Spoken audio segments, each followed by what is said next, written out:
Hello मेरे प्यारे बच्चों, क्या हाल चाल। बढ़िया साहब। प्यारे बच्चों, आज की ये वीडियो बहुत नहीं बल्कि बहुत बहुत शानदार है, क्योंकि आज के इस वीडियो में हम बायोलॉजी में संपूर्ण किताब के मोस्ट इंपोर्टेंट क्वेश्चन का पोस्टमार्टम करने वाले हैं।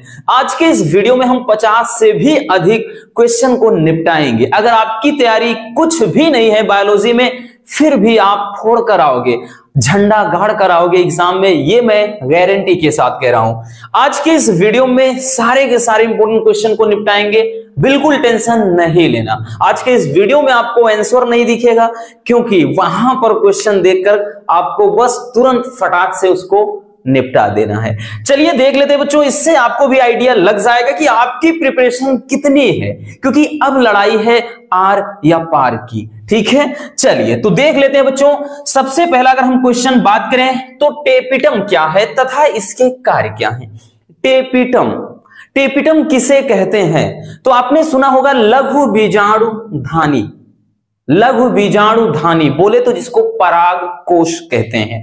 तो जो पराग कोश की सबसे आंतरिक संरचना होती है बच्चों, ठीक है, ये जो पराग कोश होता है, तो पराग कोश के सबसे भीतरी परत को, सबसे भीतरी परत को क्या बोलते हैं बच्चों? सबसे भीतरी परत को टेपिटम कहा जाता है। ठीक, टेपिटम कहते हैं। यानी पराग कोश जो होता है, जो लघु बीजाणु धानी की सबसे भीतरी परत होती है बच्चों, उसको अपन कहते हैं टेपिटम।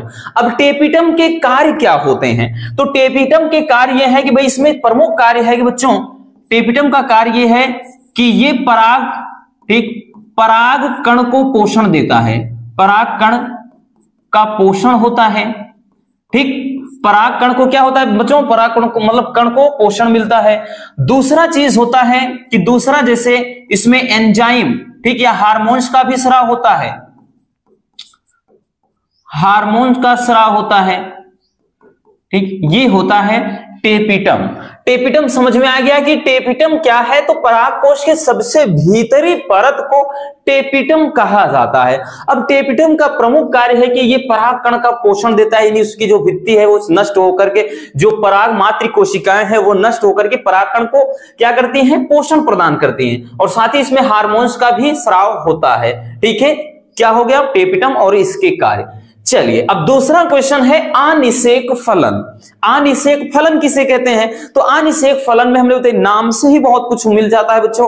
अनिषेक यानी बिना निषेचन के ही। तो भाई जब निषेचन होता है तो निषेचन के बाद हमने बताया बच्चों उसमें परिवर्तन शुरू होता है। अंडाशय जो होता है परिपक्व होकर फल बना देता है, और जो बीजांड वाला भाग होता है वो बीज बना देता है। कब? मतलब निषेचन के बाद। लेकिन यहां पर कह रहा है कि अनिषेक फलन, भाई मच्छर कहां से आ गया? अनिषेक फलन की बात कर रहा है बच्चों।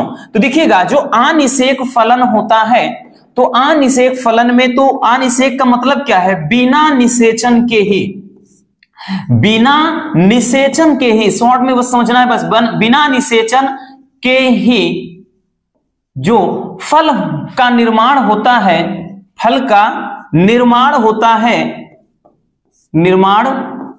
है, तो इस प्रक्रिया को कहते हैं बच्चों अनिषेक फलन।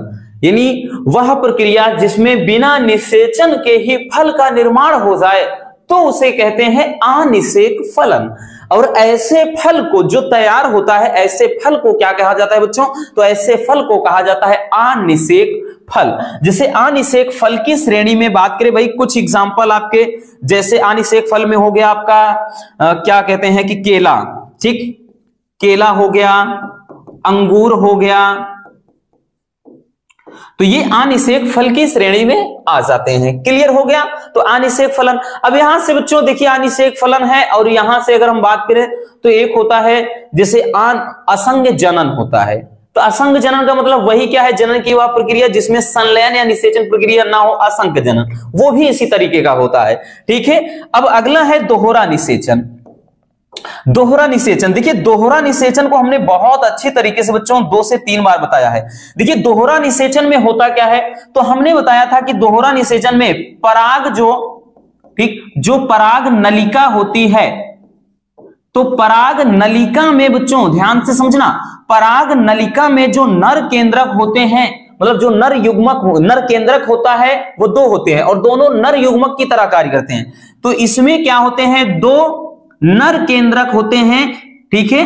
मतलब एक होता है पहला नर युग्मक, ये नर युग्मक जो होता है नर केंद्रक की तरह कार्य करता है, और एक होता है दूसरा नर युग्मक। काफी इंपॉर्टेंट है, इसको बस डिटेल्स में समझना है बस अच्छे से, ठीक। मतलब देखिए हमने बताया कि पराग नलिका में दो नर केंद्रक होते हैं। अब दोनों नर केंद्रक नर युग्मक की तरह कार्य करते हैं, जिसमें क्या होता है बच्चों, ये पहला वाला जो है जो नर युग्मक, ये किससे मिल जाता है, तो ये अंड कोशिका से मिल जाता है। तो अंड कोशिका से मिल करके युग्मनज बना लेता है, ठीक। यानी पहला वाला जो है अंड कोशिका से मिल करके क्या हो जाता है, यहां पर संलयन कर लेता है भाई, यानी ये संलयन हो जाता है। संलयन का मतलब निषेचन, ठीक है। और जो दूसरा वाला होता है बच्चों, दूसरा नर युग्मक होता है, ये द्वितीयक केंद्रक से मिलकर के, द्वितीयक केंद्रक से मिलकर के ये क्या बनाता है, ये भ्रूण कोश बना लेता है, ठीक। मतलब ये त्रिगुणित केंद्रक बना लेता है, ठीक। यहां से भी संलयन, इसको 3x बोलते हैं। तो यहां पर देख रहे हैं तो यहां पर भी संलयन हो रहा है, यहां पर भी क्या हो रहा है, संलयन। तो एक संलयन ये हो रहा है, एक संलयन ये हो रहा है, तो मिलकर दो संलयन हो गया। अब इसी को बोल देंगे दोहरा निषेचन, यानी दो बार निषेचन हो रहा है, ठीक है। और ये जो प्रक्रिया होती है त्रिसंलयन भी कहलाती है, ये अलग वाली, ठीक। तो दोहरा निषेचन समझ में आ गया कि पराग नलिका में नर केंद्रक नर युग्मक की तरह कार्य करते हैं, जिसमें से एक नर युग्मक अंड कोशिका से मिलकर के क्या बना लेता है, युग्मनज बना लेता है बच्चों, और दूसरा नर युग्मक द्वितीय केंद्रक से मिलकर के ये क्या बनाता है, अगर हम बात करें तो इसको जिसे भ्रूण कोश कहते हैं, ठीक, भ्रूण कोश वो बना लेता है। तो इस प्रकार एक ही बार में यहां पर एक ही जगह पर दो बार निषेचन हो रहा है, दो बार निषेचन हो जा रहा है। एक तो ये संलयन यानी निषेचन हो रहा है, दूसरा ये हो रहा है, तो इसी को बोल देंगे दोहरा निषेचन। क्लियर हो गया। चलिए अगला क्वेश्चन है, बहुभ्रूणता किसे कहते हैं। बहुभ्रूणता क्या है, बहु का मतलब बहुत, भ्रूण का मतलब भ्रूण, एम्ब्रियो। समझ ही रहे हैं बच्चों कि बहुभ्रूणता क्या होता है। देखिए बच्चों हमने बताया है कि अधिकांश रूप से क्या होता है कि एक बीज में एक ही भ्रूण होता है, लेकिन जब क्या हो जाए, एक ही बीज में एक से अधिक भ्रूण हो जाए तो यह प्रक्रिया कहलाती है बहुभ्रूणता, ठीक है। बहुभ्रूणता किसे कहते हैं बच्चों, बहुभ्रूणता में कि जब एक बीज में एक से अधिक भ्रूण हो जाए, अधिक भ्रूण हो जाते हैं, तो एक से अधिक भ्रूण होना ये क्या कहलाता है, बहुभ्रूणता। मतलब शॉर्ट में समझा रहे हैं आपको, तो पूरा वहां पर अच्छे से लिखना पड़ेगा कि एक बीज में एक ही भ्रूण होता है, लेकिन जब एक बीज में एक से अधिक भ्रूण तैयार हो जाते हैं तो इस प्रक्रिया को बहुभ्रूणता कहते हैं। तो वही हमने लिखा है कि जब एक बीज में एक से अधिक भ्रूण हो जाता है तो एक से अधिक भ्रूण होना यह प्रक्रिया बहुभ्रूणता कहलाता है। और बहुभ्रूणता के बारे में अगर बात करें बच्चों, तो इसको हमने बताया था कि भाई इसकी खोज किसने किया था, तो बहुभ्रूणता की खोज किसने किया था, तो बताया था एंटोनी वान ल्यूवेनहॉक ने ना। किसने बच्चों, एंटोनी वान ल्यूवेनहॉक, एंटोनी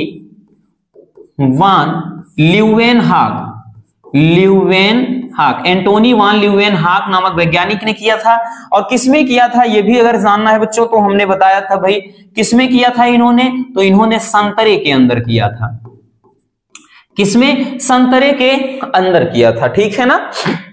ये होता है, क्लियर हो गया। चलिए अब अगला क्वेश्चन है बच्चों, अगला क्वेश्चन है कि शुक्राणु जनन किसे कहते हैं, या शुक्र जनन इसी को बोलेगा, और ये इसकी कितनी प्रवस्थाएं होती हैं। लॉन्ग वाले तो जो है वो बताया ही है, आपका प्लेलिस्ट में है, लेकिन ये आपके 2 नंबर वाले में भी पूछ लेता है कभी कभार।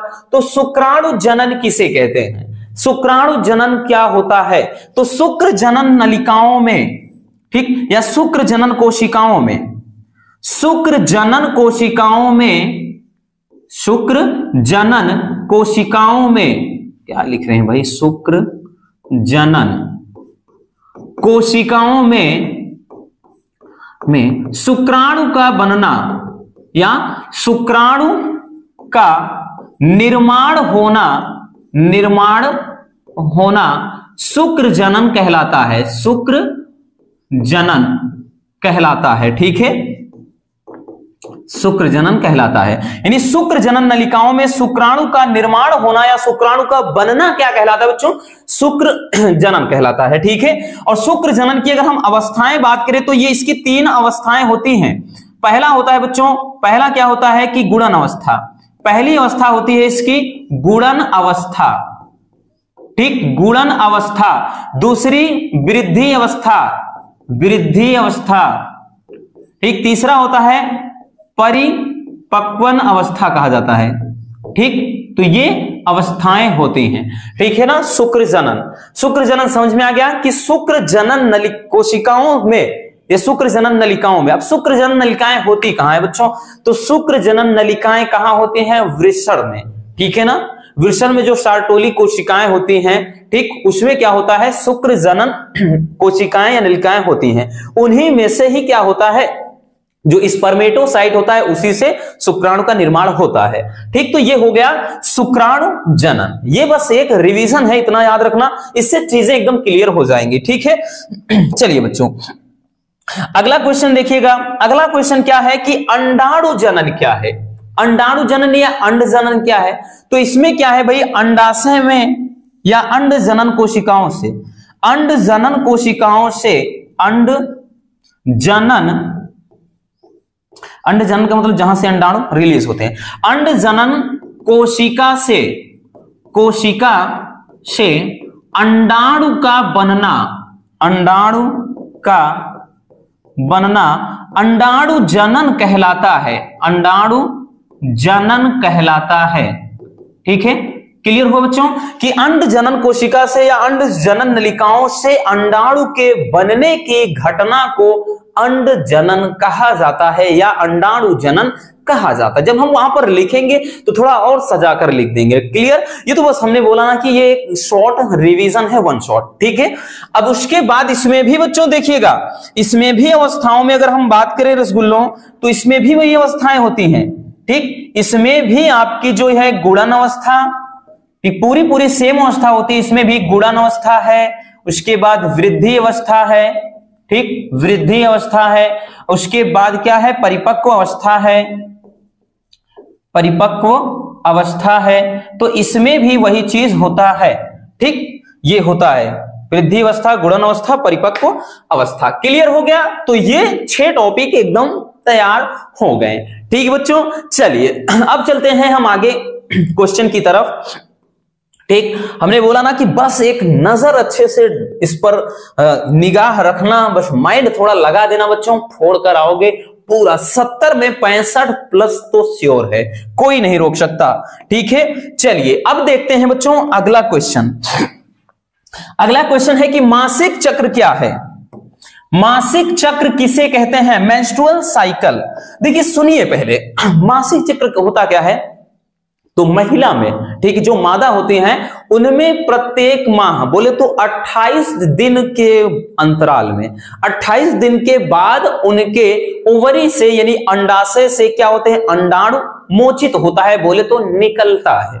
ठीक, तो ये क्या करता है उस दौरान जब ये निकलता है तो ये क्या, मतलब जहां पे निषेचन की प्रक्रिया होती है जिसको फैलोपियन नलिका बोलते हैं। ठीक, जैसे ये है, ये पूरा स्ट्रक्चर है इस तरह का।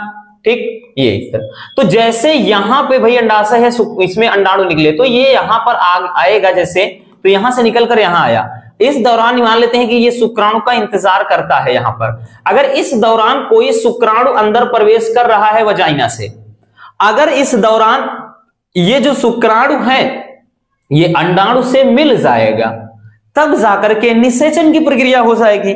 मान लेते हैं कि उस दौरान ये शुक्राणु अगर इससे नहीं मिल पाता है तो ये क्या होता है? ये जो अंडाणु होते हैं, मतलब जो ये अंडे होते हैं, ठीक, ये जो अंडाणु होते हैं बच्चों, ये क्या होता है कि ये जो अंतःगर्भाशयी दीवार होती है उसी के साथ ये नष्ट होकर के ये ब्लड के रूप में, ये क्या होता है? एक ब्लड के रूप में शरीर से बाहर यानी वजाइना से ये बाहर, ठीक, ब्लड के रूप में निकल जाता है।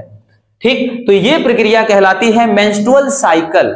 या माहवारी चक्र मतलब मासिक चक्र, ठीक, इसी को कहा जाता है। और ये प्रत्येक 28 दिन के बाद होने वाली प्रक्रिया है, ठीक है ना। तो समझ में आ गया बच्चों मासिक चक्र क्या होता है। तो मासिक चक्र हमने बता दिया ना कि भाई इसमें से होता क्या है कि ये प्रत्येक 28 दिन के बाद, प्रत्येक 28 दिन के बाद इसमें होता क्या है कि जो अंडाणु होता है वो मोचित होता है। मोचित मतलब निकलना, मोचित होता है, ठीक होता है। उसके बाद जब इसमें हमने बताया ना कि जब ये अंडाणु शुक्राणु से अगर मिल जाएगा तो निषेचन हो जाएगा। मान लेते हैं उसी दौरान ये अंडाणु शुक्राणु से नहीं मिल पाता है तो ये जो अंडाणु होता है ये अंतः गर्भाशयी दीवार के साथ मिलकर क्षय हो जाएगा, यानी ये नष्ट हो जाता है। जब नष्ट हो जाएगा तो यही ब्लड के रूप में वजाइना से बाहर निकल जाता है योनि के द्वारा, ठीक। तो यही प्रक्रिया क्या कहलाती है, माहवारी, ठीक। और जब पहली बार होता है बच्चों, जब ये फर्स्ट टाइम होता है, जब मासिक चक्र की बात करें तो ये फर्स्ट टाइम होता है, तब उसको बोलते हैं रजोदर्शन। क्या कहते हैं, रजोदर्शन कहते हैं, ठीक, रजोदर्शन। और जब सेकेंड टाइम होता है तो रजो निवृत्ति कहते हैं, रजो निवृत्ति कहा जाता है, रजो निवृत्ति, ठीक। रजो दर्शन की बात करें बच्चों तो ये लगभग 12 से 13 वर्ष की आयु में शुरू हो जाता है और ये 45 से 50 या 50 से हम 55 कह लें, ठीक। यानी ये जब लास्ट बार होता है महिला में तो उसे रजो निवृत्ति कहा जाता है और ये 50 से 55 वर्ष की आयु में मतलब बंद हो जाता है। यानी इस दौरान क्या होता है, महिला में अंडाणु बनना नष्ट हो जाती है, मतलब बंद हो जाता है प्रक्रिया। लेकिन जब पहली बार होता है तो उसे रजो दर्शन कहा जाता है। ये 12 से 13 वर्ष की आयु में शुरू होता है। क्लियर हो गया। चलिए अगला क्वेश्चन बच्चों, अपरा किसे कहते हैं। अपरा या फिर इसी को हमने बताया ना प्लेसेंटा कहा जाता है। तो अपरा या प्लेसेंटा होता क्या है, ठीक। तो हमने इसमें बताया था बच्चों कि वह संरचना, ठीक, वह संरचना जिसके द्वारा भ्रूण को पोषण मिलता है, जिसके द्वारा भ्रूण को ऐसे लिख दें कि मादा के, ठीक, रक्त से पोषण मिलता है, रक्त से पोषण मिलता है, उसे क्या बोलते हैं बच्चों, उसे अपरा कहते हैं, उसे अपरा कहते हैं। क्लियर हो गया, उसे अपरा कहते हैं। हमने बताया था ना कि भाई ये चीज है, गर्भ है और इसमें कोई बेबी पल रहा है, ठीक। तो उसके बाद ये जो नलिकाएं हैं इसके द्वारा इसमें यानी ये बाहर से मां के रक्त से इसको यानी ये जो भ्रूण पल रहा है इसी को क्या है, पोषण मिलता है। अब खून के माध्यम से ही इसको पोषण मिलेगा और इसके अंदर का जो भी अपशिष्ट पदार्थ होगा या फिर इसको अन्य जो अपशिष्ट पदार्थ होगा वो भी बाहर निकलेगा इसी के द्वारा, ठीक। तो ये जो दोनों का कनेक्शन होता है वही क्या कहलाता है, अपरा या फिर प्लेसेंटा। तो अपरा के कार्य भी पूछा जाता है बच्चों, इसमें कार्य पूछा जाता है। तो कार्य में क्या होता है, सबसे पहले कि भाई इसमें क्या है कि जो भ्रूण को पोषण मिलता है, ठीक, पोषण मिलता है।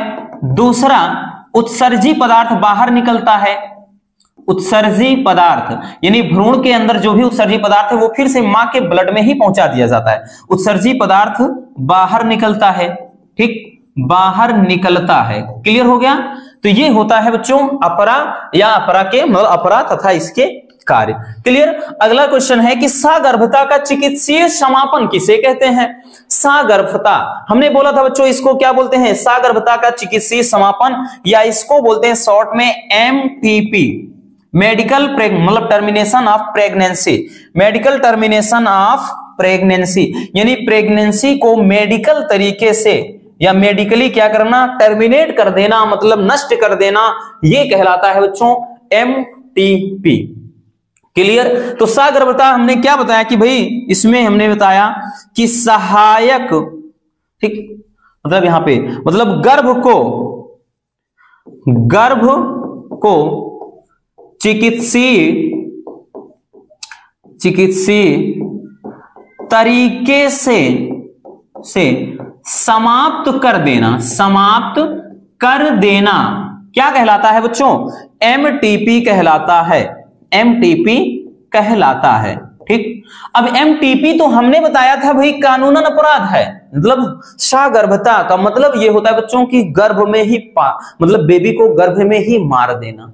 ठीक, बेबी को क्या करना मतलब गर्भ में ही, भ्रूण को गर्भ में ही नष्ट कर देना, ये होता है सगर्भता का चिकित्सीय समापन यानी प्रेगनेंसी, जिसको एबॉर्शन कहते हैं। सीधी सी भाषा में बोले एबॉर्शन कहते ना, एबॉर्शन करवा लिया है। एबॉर्शन का मतलब ये होता है कि गर्भ को यानी भ्रूण को पूरी तरह से तैयार होने से पहले ही, ठीक, यानी गर्भ को क्या चिकित्सीय तरीके से समाप्त कर देना। इसका मतलब है कि भ्रूण तैयार ना हो पाए, भ्रूण को तैयार होने से पहले ही समाप्त कर देना या नष्ट कर देना, वो कहलाता है सगर्भता का चिकित्सीय समापन।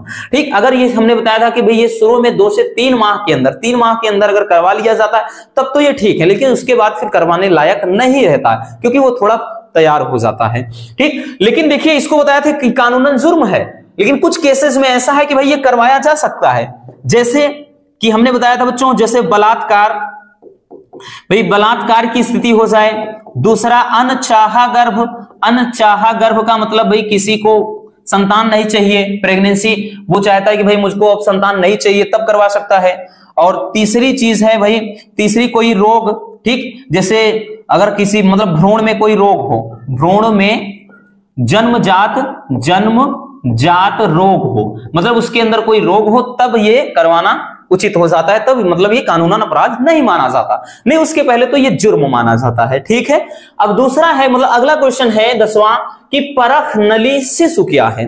परख नली शिशु किसे कहते हैं, या इसी को बच्चों क्या बोलते हैं? आईवीएफ टेक्नोलॉजी, मतलब टेक्नोलॉजी, आईवीएफ तकनीक, या फिर इसी को बोलेगा पात्रे निषेचन। क्या कहेगा?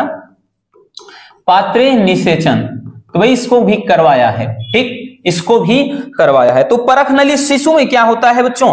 तो इसमें हमने बताया था कि भाई इसमें महिला के अंडाणु और पुरुष के शुक्राणु को निकाल कर बॉडी जितने टेम्परेचर में उसे प्रयोगशाला में परख नली में मिला दिया जाता है। ठीक है, वहां पर निषेचन होता है, फिर निषेचन के बाद भ्रूण को फिर से महिला के गर्भाशय में स्थापित कर देते हैं। तो ये पूरी टेक्नोलॉजी जो होती है वो क्या कहलाती है? परख नली शिशु। ठीक, क्योंकि उसको परख नली में विकसित किया जाता है, इसीलिए नाम है परख नली। अब इसी को अंग्रेजी में इन विट्रो फर्टिलाइजेशन, यानी मतलब जैसे इन का मतलब भाई अंदर होता है में, ठीक, विट्रो का मतलब वही परख नली होता है, फर्टिलाइजेशन मतलब निषेचन। तो एक प्रकार से ये क्या है? पात्र निषेचन, एक पात्र में निषेचन होता है। ठीक, तो इसीलिए इन विट्रो फर्टिलाइजेशन होता है। समझ में आ गया बच्चों? तो इसमें करते क्या है भाई? इसमें शुक्राणु, ठीक, शॉर्ट में अगर हम समझेंगे तो इसमें शुक्राणु और अंडाणु, शुक्राणु और अंडाणु को दोनों को लेकर के क्या करते हैं? तो भाई एक परख नली में बच्चों क्या करते हैं? निषेचित करा देते हैं भाई, निषेचित करा देते हैं। अब परख नली में निषेचित कराने के बाद बच्चों इसमें जो भ्रूण होता है उस भ्रूण को फिर से गर्भ में यानी गर्भाशय में स्थापित कर देते हैं। क्लियर हो गया? तो इसमें शुक्राणु और अंडाणु को क्या करते हैं कि निकाल कर शरीर जितने तापमान पर क्या करते हैं? लैब में परख नली में निषेचित करा दिया जाता है। जब ये भ्रूण हो जाता है, यानी भ्रूण क्या होता है भाई? युग्मनज बनता है। युग्मनज का मतलब वही चीज, भ्रूण बन जाता है।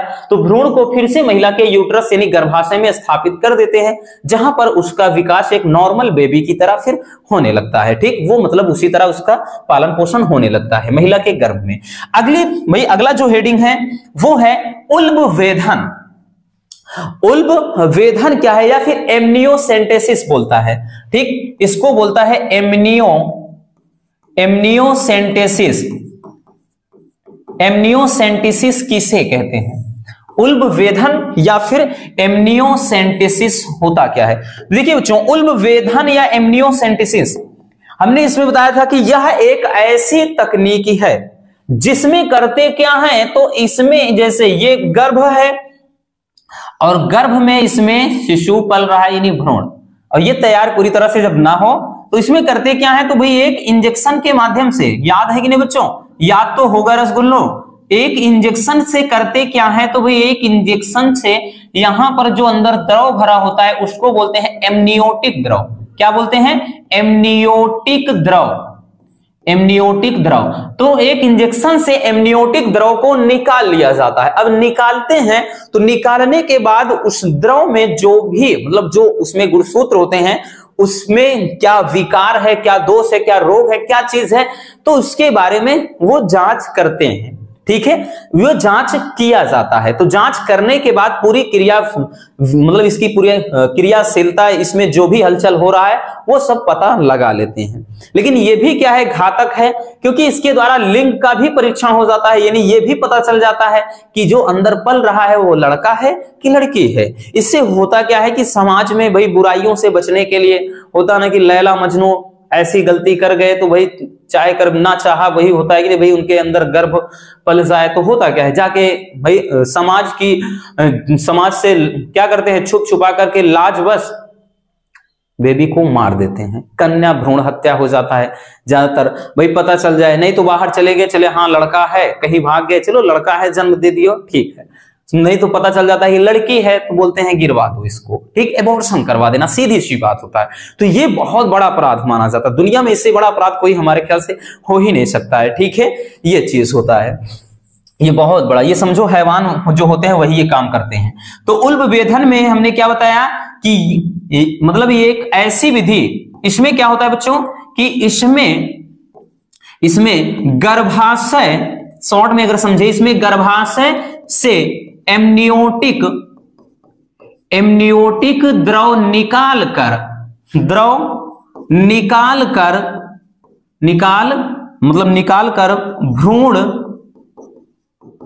भ्रूण में विकार का पता लगाते हैं, ठीक है, विकार का पता लगाते हैं कि इसने भ्रूण में कोई विकार तो नहीं, कोई दोष तो नहीं है, कोई रोग तो नहीं है, ये चीज पता लगाते हैं। अब होता क्या है भाई, इसमें वही चीज कि भाई पता चल जाता है कि उसमें कि उसकी क्रिया विधि कितने टाइम का है, कि स्वस्थ है कि नहीं है, ये सारी चीजें हो जाती हैं। ठीक है, चलिए अगला क्वेश्चन है कि बंध्याकरण किसे कहते हैं। बंध्याकरण क्या है, बंध्याकरण किसको बोलते हैं। बंध्याकरण एक ऐसी विधि है जिसमें क्या होता है, नर या मादा के जनन वाहिनियों को काट कर बांध दिया जाता है, जिससे होता क्या है कि भाई अस्थायी रूप से उनमें फिर जनन, मतलब जनन तो प्रभावित नहीं होता है, लेकिन उसमें जैसे शिशु का जन्म होना, यानी क्या है, बच्चे का पैदा होना, ये प्रक्रिया पूर्ण रूप से अस्थायी रूप से बंद हो जाती है। तो ये प्रोसेस जो होता है, ये प्रक्रिया कहलाती है बंध्याकरण, ठीक, जिसको नसबंदी कहते हैं। ऐसे नहीं समझोगे तो भाई जो क्या होता है, नसबंदी, ठीक, नसबंदी। अब नसबंदी दो प्रकार की होती है जनाब, कौन कौन सी भाई, चलिए देखते हैं। तो सबसे पहले भाई हम लिख लेंगे बच्चों कि बंध्याकरण क्या है। तो बंध्याकरण, ठीक, तो वह प्रक्रिया जिसमें नर या मादा के जनन वाहिनी को काट कर बांध दिया जाता है, तो बांध दिया जाता है, तो वो प्रक्रिया कहलाती है बंध्याकरण। अब बंध्याकरण की बात करें बच्चों, तो जो बंध्याकरण होता है दो प्रकार से, एक तो होता है पुरुष नसबंदी, ठीक, पुरुष नसबंदी। अब पुरुष नसबंदी की बात करें बच्चों, तो ये डायरेक्टली पुरुष नसबंदी कभी कभार नहीं पूछता है, ये क्या लिखे हैं, नसबंदी लिख दिए हैं, पुरुष नसबंदी, ठीक, पुरुष नसबंदी होता है, ठीक। और दूसरा क्या होता है, महिला नसबंदी या नलबंदी भी कहते हैं, महिला नसबंदी या नलबंदी कहीं कहीं पे लिखा रहता है। अब पुरुष नसबंदी को कई बार पूछा गया है, लेकिन पुरुष नसबंदी नहीं लिखा था वहां पर, वहां लिखा था बच्चों वैसेक्टोमी, ठीक, तो इसी को वैसेक्टोमी, अंग्रेजी वर्ड है वैसेक्टोमी। और उसके बाद महिला नसबंदी को बात करें तो इसे ट्यूबेक्टोमी कहा जाता है, ट्यूबेक्टोमी, ठीक। तो वैसेक्टोमी, ट्यूबेक्टोमी क्या होता है, वैसेक्टोमी पुरुष नसबंदी में होता क्या बच्चों, इसमें शुक्रवाहिनी, पुरुष के शुक्रवाहिनी को काट कर बांध दिया जाता है ताकि शुक्राणु बाहर ना निकल सके। व्यक्ति जनन करता है, वीर भी बनता है, लेकिन जब वीर में शुक्राणु ही नहीं पहुंचेंगे तो भाई जाहिर सी बात है इससे क्या है, गर्भधारण यानी प्रेगनेंसी होगी ही नहीं। ठीक, तो ये हो जाता है पुरुष नसबंदी या वैसेक्टोमी। वैस का मतलब नस होता है, इसमें नसों को काटकर बांध देते हैं। और ट्यूबेक्टोमी क्या है, ट्यूब का मतलब नली होता है। इसमें जो होता है कि महिला के जो अंडवाहिनियां होती हैं, महिला में इसमें अंडवाहिनी या डिंब वाहिनी जिसको बोलते हैं, उसको काटकर बांध देते हैं ताकि अंडाशय में बनने वाले जो अंडाणु है वो क्या है बच्चों, गर्भाशय तक ना पहुंच सके। अब नहीं पहुंचेगा तो भाई गर्भधारण होगा ही नहीं, क्योंकि अंडाणु बाहर निकलेंगे ही नहीं। तो भले शुक्राणु अंदर प्रवेश करा दिया जाए तब भी क्या है, इससे प्रेगनेंसी नहीं होगी। तो ये होता है वैसेक्टोमी और ट्यूबेक्टोमी। क्लियर हो गया? चलिए अब चलते हैं नेक्स्ट क्वेश्चन की तरफ। इतना समझ में आ गया? हमने बोला ना रटना नहीं है, आज पूरा निपटारा होगा बच्चों। बस वीडियो, अगर भाई वीडियो में मजा आ रही हो तो लाइक का बटन जरूर प्रेस कर देना, इतना कहेंगे बच्चों। हमेशा हम बोलते नहीं कि भाई ये करो वो करो, लेकिन आज बोल रहे हैं कि कर दीजिए। क्लियर है? चलिए अगला क्वेश्चन है। अगला क्वेश्चन देखिएगा बच्चों, डाउन सिंड्रोम क्या है? ठीक, डाउन सिंड्रोम किसे कहते हैं? अब इसमें 3 बीमारियां ऐसी हैं कि बहुत ही ज्यादा पूछी जाती हैं। Down syndrome, Turner syndrome, Klinefelter syndrome. ये डाउन सिंड्रोम, इसे अगर हम बात करें तो इसे एकाधी सूत्रता वाली बीमारी है। इसको ऐसे ना करके बच्चों एकाधी सूत्रता पूछ लेता है। एकाधी सूत्रता 2023 में ऐसे दे दिया, बच्चे कंफ्यूज हो गए, बोले एकाधी सूत्रता क्या है। और ये टर्नर सिंड्रोम, इसको एकल सूत्रता वाली बीमारी है। एकल सूत्रता, ठीक है ना, एकल सूत्रता। तो एकाधी सूत्रता, एकल सूत्रता। अब देखिए डाउन सिंड्रोम में होता क्या है। तो डाउन सिंड्रोम में होता क्या है बच्चों कि इसमें, ठीक, इसमें क्या होता है कि गुणसूत्र में एक गुणसूत्र की वृद्धि हो जाती है। कौन से गुणसूत्र में? कायिक। जैसे 21वीं जोड़ी गुणसूत्र में, इसमें होता क्या है, इसमें 21वीं जोड़ी गुणसूत्र में, 21वीं जोड़ी भाई, क्योंकि इसमें 22 जोड़ी दैहिक गुणसूत्र होता है, तो जो 21वां जोड़ा होता है उसमें एक अतिरिक्त आ जाता है। तो इसमें 21वीं जोड़ी गुणसूत्र में क्या होता है बच्चों, में एक की वृद्धि हो जाती है। एक की वृद्धि यानी एक गुणसूत्र बढ़ जाता है। जब एक की वृद्धि हो जाएगी, अर्थात हम इसको ऐसे भी लिख सकते हैं बच्चों कि इसमें जो गुणसूत्र की संख्या हो जाती है वो 46 के बजाय जैसे 47 हो जाती है। या इसको ऐसे लिख सकते हैं 2n+1 हो जाती है। ठीक, 2n+1। n का मतलब क्या है भाई, वही चीज। n का मतलब कितना, हमने बताया ना कि जोड़े, कितने जोड़े, जैसे 22, तो 22 दूना 44, ठीक है ना, मतलब 22 दूना कितना हो गया, तो 44 हो गया। सॉरी 1 मिनट, मतलब ये पूरा 23, भाई 22 कह रहे हैं, 23 दूना 46 हो गया पूरा, और 1 जोड़ देते हैं तो ये 47। तो इसमें गुणसूत्रों की संख्या कितनी हो जाती है बच्चों, तो इसमें गुणसूत्रों की संख्या 47 या फिर 2n+1 लिख सकते हैं, ये हो जाती है। ठीक, तो इसको बोलते हैं डाउन सिंड्रोम। अब डाउन सिंड्रोम से जो पीड़ित व्यक्ति होता है ना, वो अल्प बुद्धि वाला होता है, उनमें जनन अंग अल्प विकसित होता है। ठीक, और जैसे त्वचा खुरदुरी होती है, और सिर एकदम जो होता है ना वॉलीबॉल की तरह, फुटबॉल की तरह एकदम गोल हो जाता है। ठीक, ये चीज, और नाटे कद का होता है। तो ये बहुत सारे उसके अंदर लक्षण दिखाई पड़ते हैं। अगर डिटेल्स में भी पूछ लिया कि डाउन सिंड्रोम क्या है, इससे पीड़ित व्यक्ति के लक्षण लिखिए, तो आप लिख सकते हैं। क्लियर? अगला है कि टर्नर सिंड्रोम क्या है भाई। टर्नर सिंड्रोम किसे कहते हैं? तो बच्चों देखिए टर्नर सिंड्रोम में होता क्या है, तो इसमें टर्नर सिंड्रोम में बात करें तो इसमें एक गुणसूत्र की कमी हो जाती है। ठीक, तो इसमें एक गुणसूत्र की कमी हो जाती है, अर्थात इसमें गुणसूत्रों की जो संख्या है वो कितनी हो जाती है, 45, या 2n-1 लिख सकते हैं।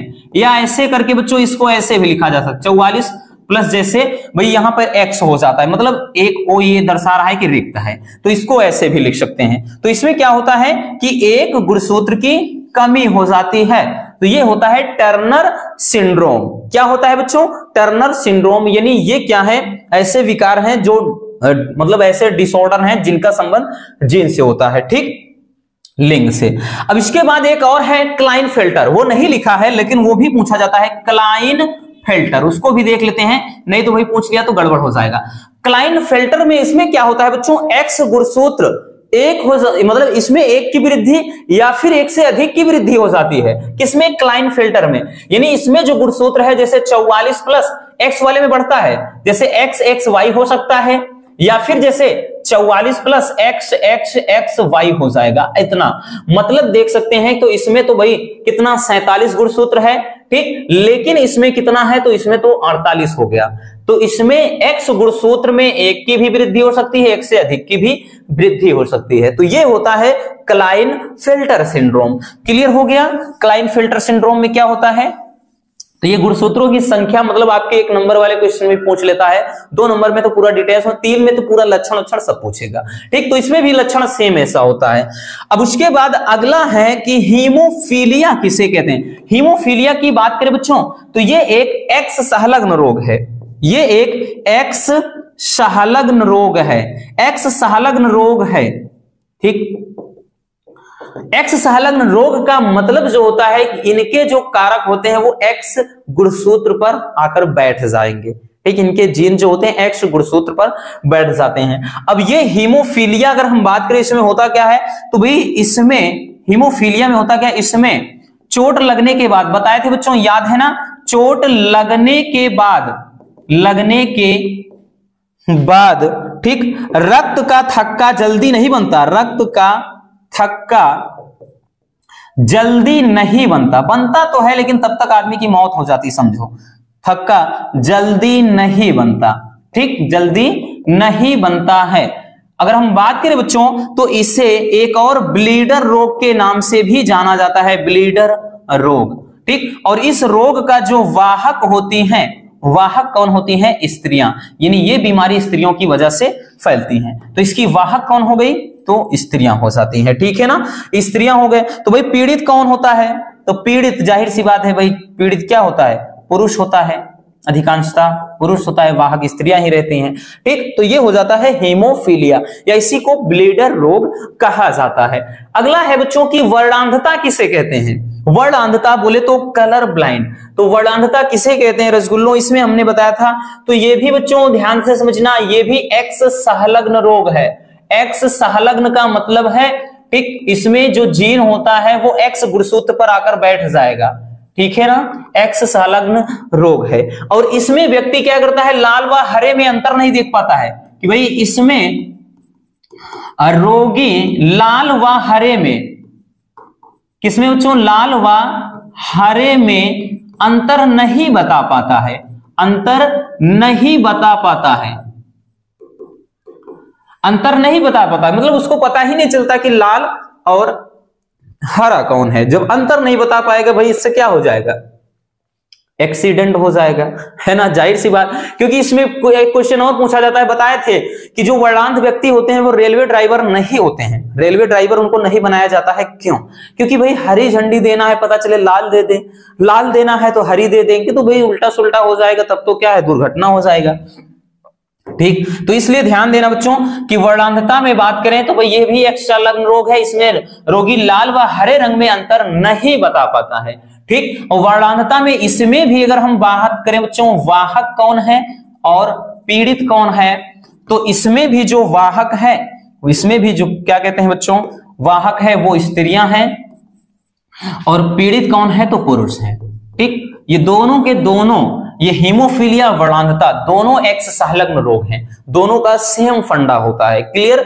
चलिए अगला क्वेश्चन क्या है, तो अगला क्वेश्चन है कि मनुष्य में लिंग निर्धारण कैसे होता है, ठीक, सेक्स डिटर्मिनेशन मनुष्य में कैसे होता है। तो भाई मनुष्य में 46 गुणसूत्र होते हैं, कितने होते हैं भाई, 46 गुणसूत्र होते हैं।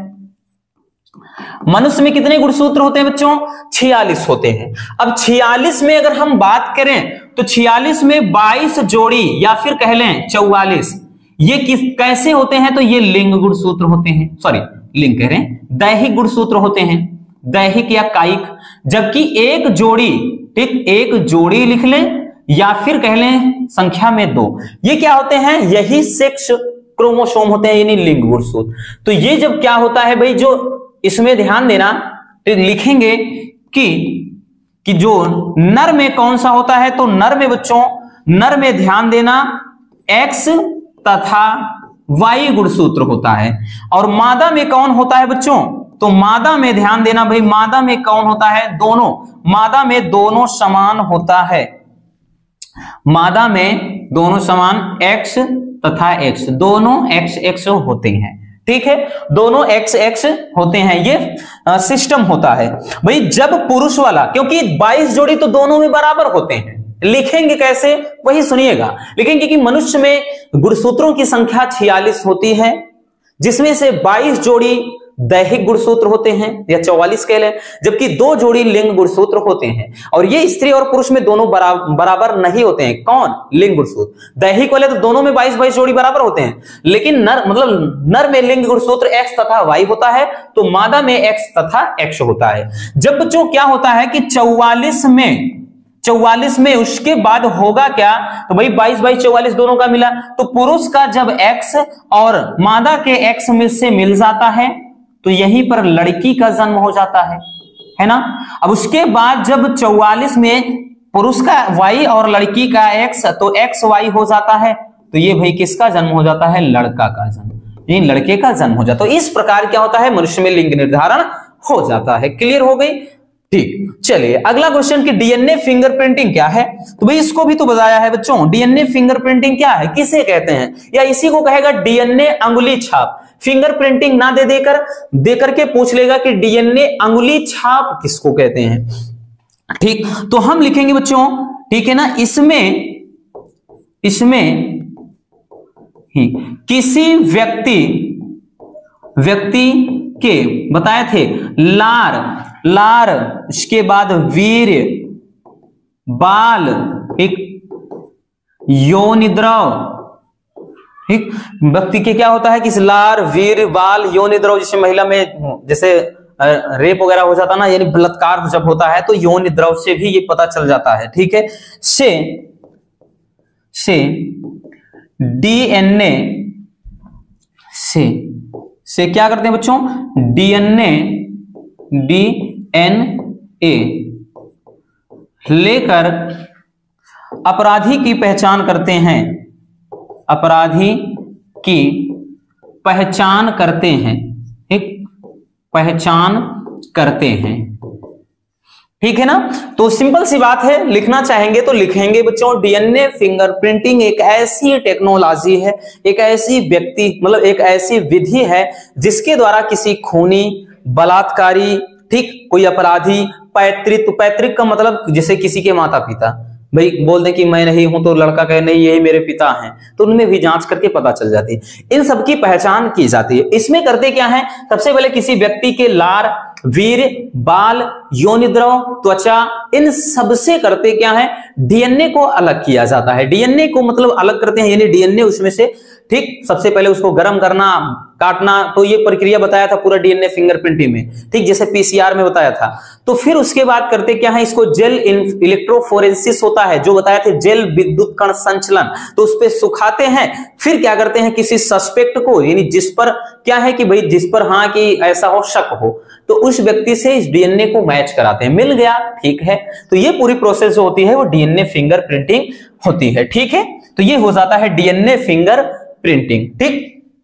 चलिए हो गया, चलिए अब चलते हैं बच्चों नेक्स्ट क्वेश्चन की तरफ। हम अगला क्वेश्चन देखते हैं, हमारा अगला क्वेश्चन नंबर ये क्या आ गया भाई, 15 के बाद 16, 17, 18, फिर से 16, 17, 18, अरे भाई क्या हो गया। चलिए खैर नंबर पर मत जाइए बच्चों, नंबर पर मत जाइए, बस क्वेश्चन देखिए, ठीक। फिर से वही रिपीट हो गया एक बार, तीन क्वेश्चन समझो एक्स्ट्रा हो गया है ना। चलिए अब देखिए, कह रहा है कि अवशेषी अंग क्या है, अवशेषी अंग किसे कहते हैं, और अवशेषी अंग के नाम लिखना होता है, ठीक। तो अवशेषी नाम ही है अवशेषी, ये जो आपका चैप्टर नया है विकास वाला, तो उसमें से हमने देखो 4 क्वेश्चन को रखा है, क्योंकि पूछेगा क्वेश्चन 100%। अवशेषी अंग का मतलब है कि ऐसे अंग बच्चों, ठीक, ऐसे अंग जो लंबे समय से, ऐसे अंग जो लंबे समय का मतलब साल 2 साल नहीं, न जाने कितने वर्षों की बात करें, लंबे समय से में उपयोग में ना लाने से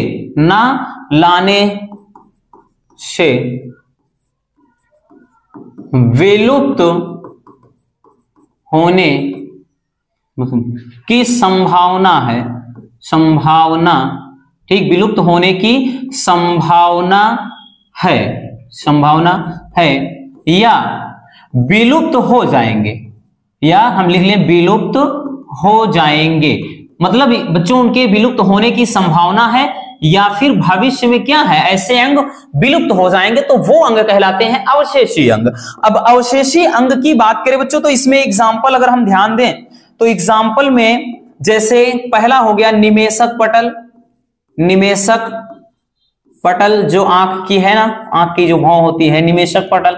दूसरा हो गया बच्चों कशेरुक पुच्छ, क्या होता है कशेरुक पुच्छ या कशेरुकी हम लिख सकते हैं, कशेरुकी पुच्छ। तो ये क्या होता है अवशेषी अंग के नाम है, ठीक। जो कशेरुक पुच्छ है यानी जो रीढ़ की हड्डी पीछे तक गई है ना, फिर जाकर के खत्म हो गई है, मतलब यहाँ कमर के नीचे से, तो वो कशेरुक पुच्छ कहला जाता है। और निमेषक पटल यानी आंख की जो भौं होती है, ठीक, वो चीज। चलिए अगला देखते हैं कि क्या है, अगला है अनुकूली विकिरण। देखिए अनुकूली विकिरण क्या है, ध्यान समझना, ये एकदम नया नवेला क्वेश्चन है। अनुकूली विकिरण होता क्या है, जब किसी भौगोलिक क्षेत्र में निवास करने वाली प्रजातियां, ठीक, कोई भौगोलिक क्षेत्र है तो इसमें क्या होता है कि जब किसी भौगोलिक क्षेत्र में, किसी भौगोलिक क्षेत्र में, भौगोलिक, ठीक, भौगोलिक क्षेत्र की प्रजातियां, की प्रजातियां एक बिंदु से क्रमिक रूप से विस्तारित होती हैं, यानी फैलती हैं, विस्तारित होती हैं, तो इसे अनुकूली विकिरण कहते हैं बच्चों, विकिरण कहते हैं, अनुकूली विकिरण कहते हैं। मतलब ये समझिए कि भाई जैसे ये छोटा सा एक बिंदु है, ठीक है, ये छोटा सा क्या है बच्चों एक बिंदु है, और इस बिंदु पे ये कोई क्षेत्र है, इसमें जीव, पहले जीवों की संख्या इतनी हुई, फिर इतनी हुई, फिर इतनी हुई, फिर इतनी हुई, फिर इतनी हुई, फिर इतनी हुई, ऐसे मतलब क्रमिक रूप से उनका विकास होता चला जाए। तो ये जो क्रमिक विकास है यही होता है अनुकूली विकिरण। क्लियर हो गया? चलिए समझ में आ गया बच्चों। चलिए अब चलते हैं नेक्स्ट क्वेश्चन की तरफ, ठीक है। ये सब टिप्पणियां 2-2 नंबर वाले में पूछे जाएंगे आपके, 1-2 नंबर वाले में। तो अगला है कि लैमार्क तथा डार्विनवाद, तो ये आपका 3 नंबर में पूछा जाएगा अगर दोनों साथ आएगा, नहीं तो एक आएगा, तो 2 नंबर का श्योर है, ठीक। लैमार्कवाद क्या है और डार्विनवाद क्या है, दोनों को अच्छे से समझाया था बच्चों। अगर आपको याद हो तो लैमार्कवाद और डार्विनवाद दोनों बहुत ही बढ़िया, लैमार्क को भी अच्छे से समझाया था, और उसके बाद हम बात करें तो डार्विनवाद को भी बेहतर तरीके से समझाया था। फिर से एक बार क्लियर कर देते हैं।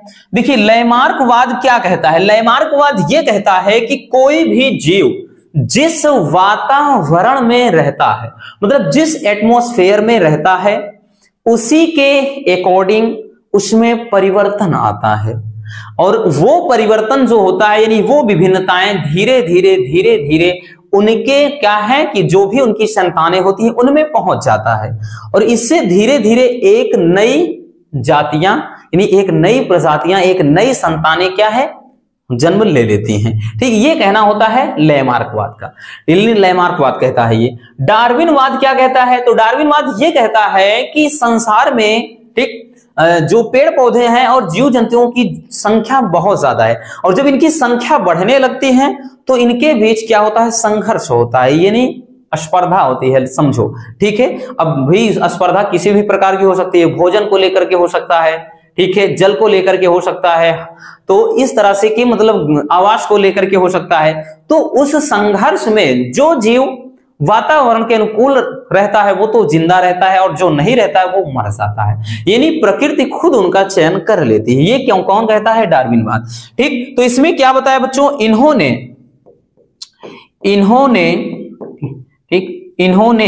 अंगों के उपयोग तथा अनुपयोग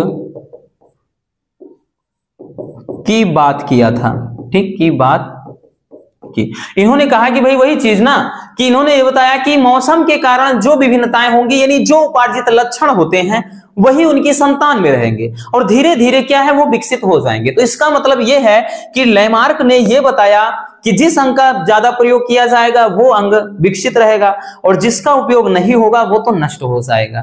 ठीक, ये इनका कहना था, लेकिन ये गलत था। लेकिन भाई हमें पढ़ना तो है ना कि लैमार्क ने क्या कहा। तो इन्होंने ये बताया कि पर्यावरण में विभिन्नताओं के कारण लक्षण आते हैं, वही लक्षण उपार्जित लक्षण क्या है उनके पीढ़ी में चले जाते हैं। ठीक, ये चीज जैसे इन्होंने बताया कि अगर इनके अनुसार भाई कोई काला है, जैसे काले क्षेत्र में प्रदेश में चला गया तो उनकी संतान भी काली होनी चाहिए, जबकि ऐसा जरूरी नहीं है। ठीक, गोरी भी तो हो सकती है ना, ये चीज। डार्विनवाद ने इसमें क्या बताया, इन्होंने बताया कि पेड़ पौधों व जंतुओं में संघर्ष होता है तथा प्रकृति उनका चयन कर लेती है। चयन कर लेने का मतलब यही है बच्चों की उस संघर्ष में जो जिंदा रहेगा वो प्रकृति में राज करेगा, जो मर जाएगा भाई जो क्या रहेगा मर जाएगा तो वो तो वैसे ही उसकी कहानी खत्म है। तो ये लैमार्क और डार्विनवाद कहलाता है। ठीक, अब है कि हार्डी-वीनबर्ग नियम, ठीक है ना, या हार्डी ऐसे वीनबर्ग आएगा। ठीक, हार्डी वीनबर्ग भी आ जाएगा या हार्ड अकेले आएगा, तो हार्डी वीनबर्ग ज्यादा पूछा जाता है।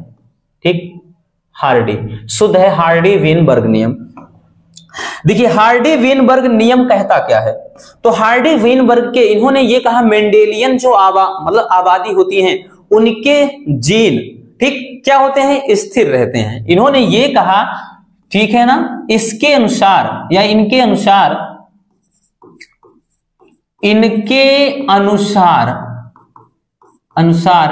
मेंडेलियन का मतलब ये आदमियों का एक समूह होता है। ठीक, मेंडेलियन आबादी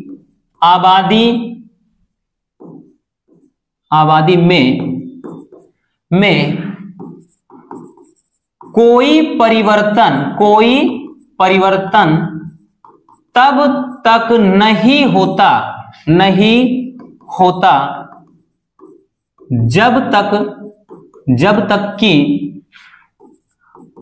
जब तक कि उनमें संभोग या जनन लिख सकते हैं जिसको जनन, ठीक, जनन हो गया और उसके बाद जीन परिवर्तन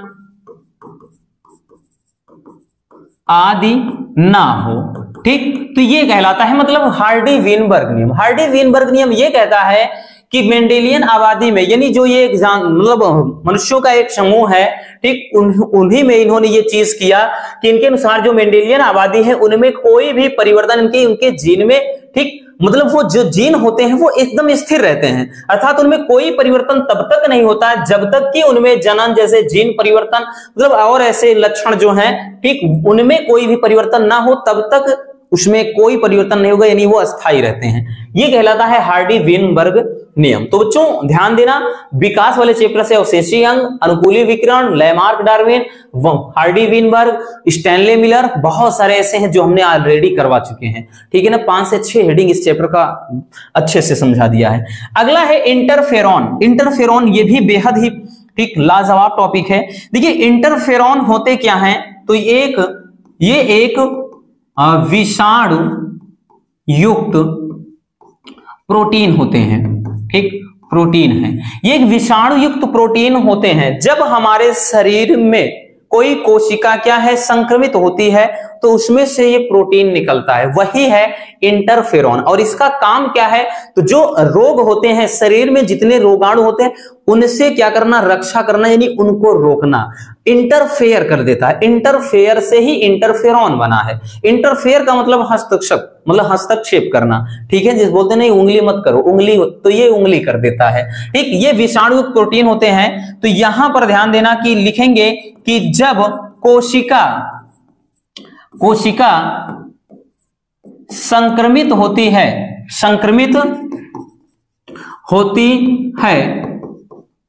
तो इस प्रोटीन का निर्माण होता है जो अन्य रोगों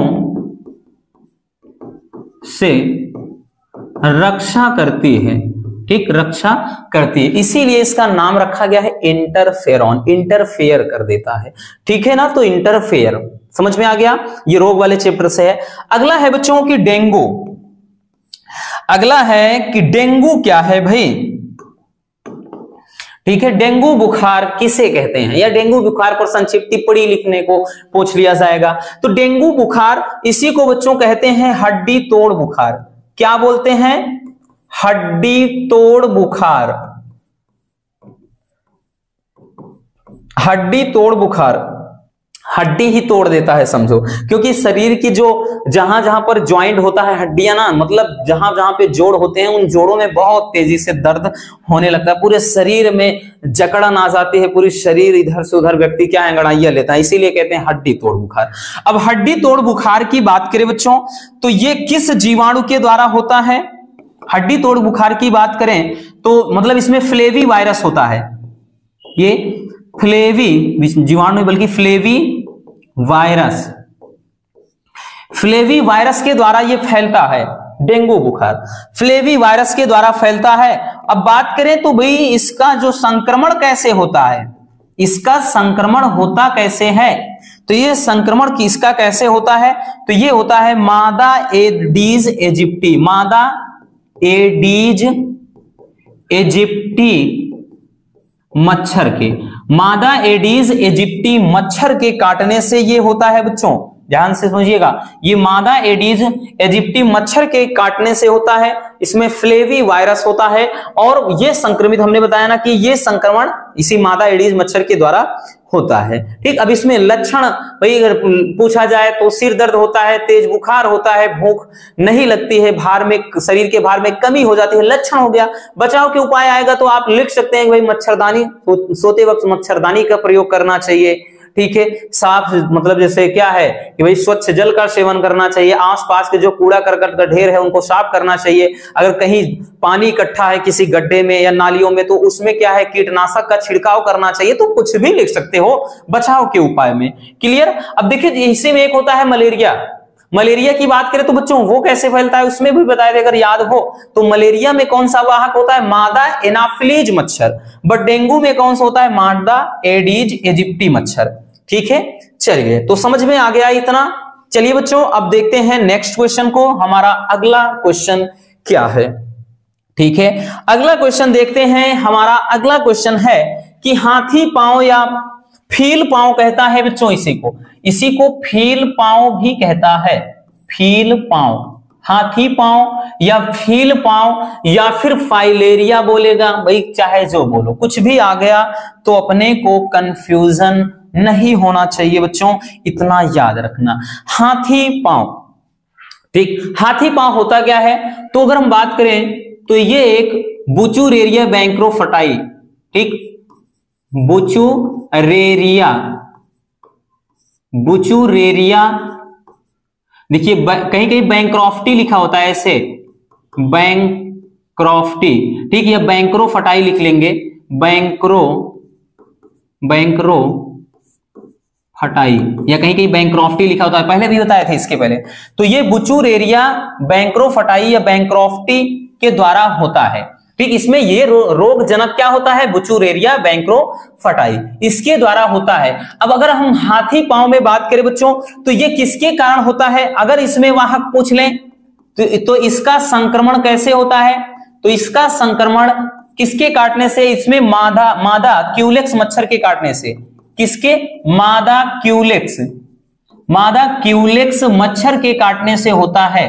तो इसमें जब मादा क्यूलेक्स मच्छर, ये जब मच्छर काटता है बच्चों तो होता क्या है, उस स्थान पर जहां पर काट लेगा, ठीक, वहां की जो लसिका ग्रंथियां होती हैं, ठीक, वहां उतना ज्यादा नहीं, लेकिन उसका धीरे धीरे विकास कि मतलब ऐसे जगह पर होता है जहां पर थोड़ा मतलब मांसल युक्त संरचना होती है, जैसे पैर में देखा होगा, पैर के पीछे वाले हिस्से में थोड़ा मांस की तरह रहता है ना, तो वहीं पे क्या है, ये धीरे धीरे विकसित होने लगती है, ये फिर फूलने लगता है। तो पैर जो है एकदम नॉर्मल आकार से बहुत विशाल काय, यानी बहुत भाई भद्दा चौड़ा सा पैर हो जाता है, मतलब पैर ही कैसे हाथी के पैर की तरह हो जाता है, इसीलिए इसका नाम है हाथी पांव या फाइलेरिया, या फिर इसको फाइलेरियसिस अंग्रेजी में पूछ लेता है, या फिर कहेगा इसको फील पांव। 3 से 4 तरीके से पूछ सकता है। ठीक, तो भाई इसको बुचूरेरिया बैंक्रोफटाई के द्वारा ये होता है।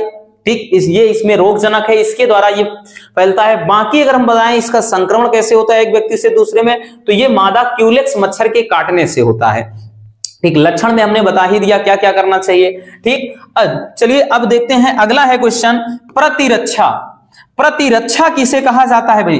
तो प्रतिरक्षा किसे कहते हैं? तो हमने बताया कि जैसे शरीर में कोई भी रोगाणु प्रवेश करता है, तो शरीर में जो रोगाणु प्रवेश करता है उनसे शरीर मतलब रोगाणु से जो लड़ने की शरीर की जो क्षमता है वही कहलाती है प्रतिरक्षा। ठीक, तो लिखेंगे इसको कैसे, लिखना चाहेंगे कि शरीर में प्रवेश करने वाले, शरीर में प्रवेश करने वाले, शरीर में प्रवेश करने वाले रोगाणुओं, प्रवेश करने वाले रोगाणुओं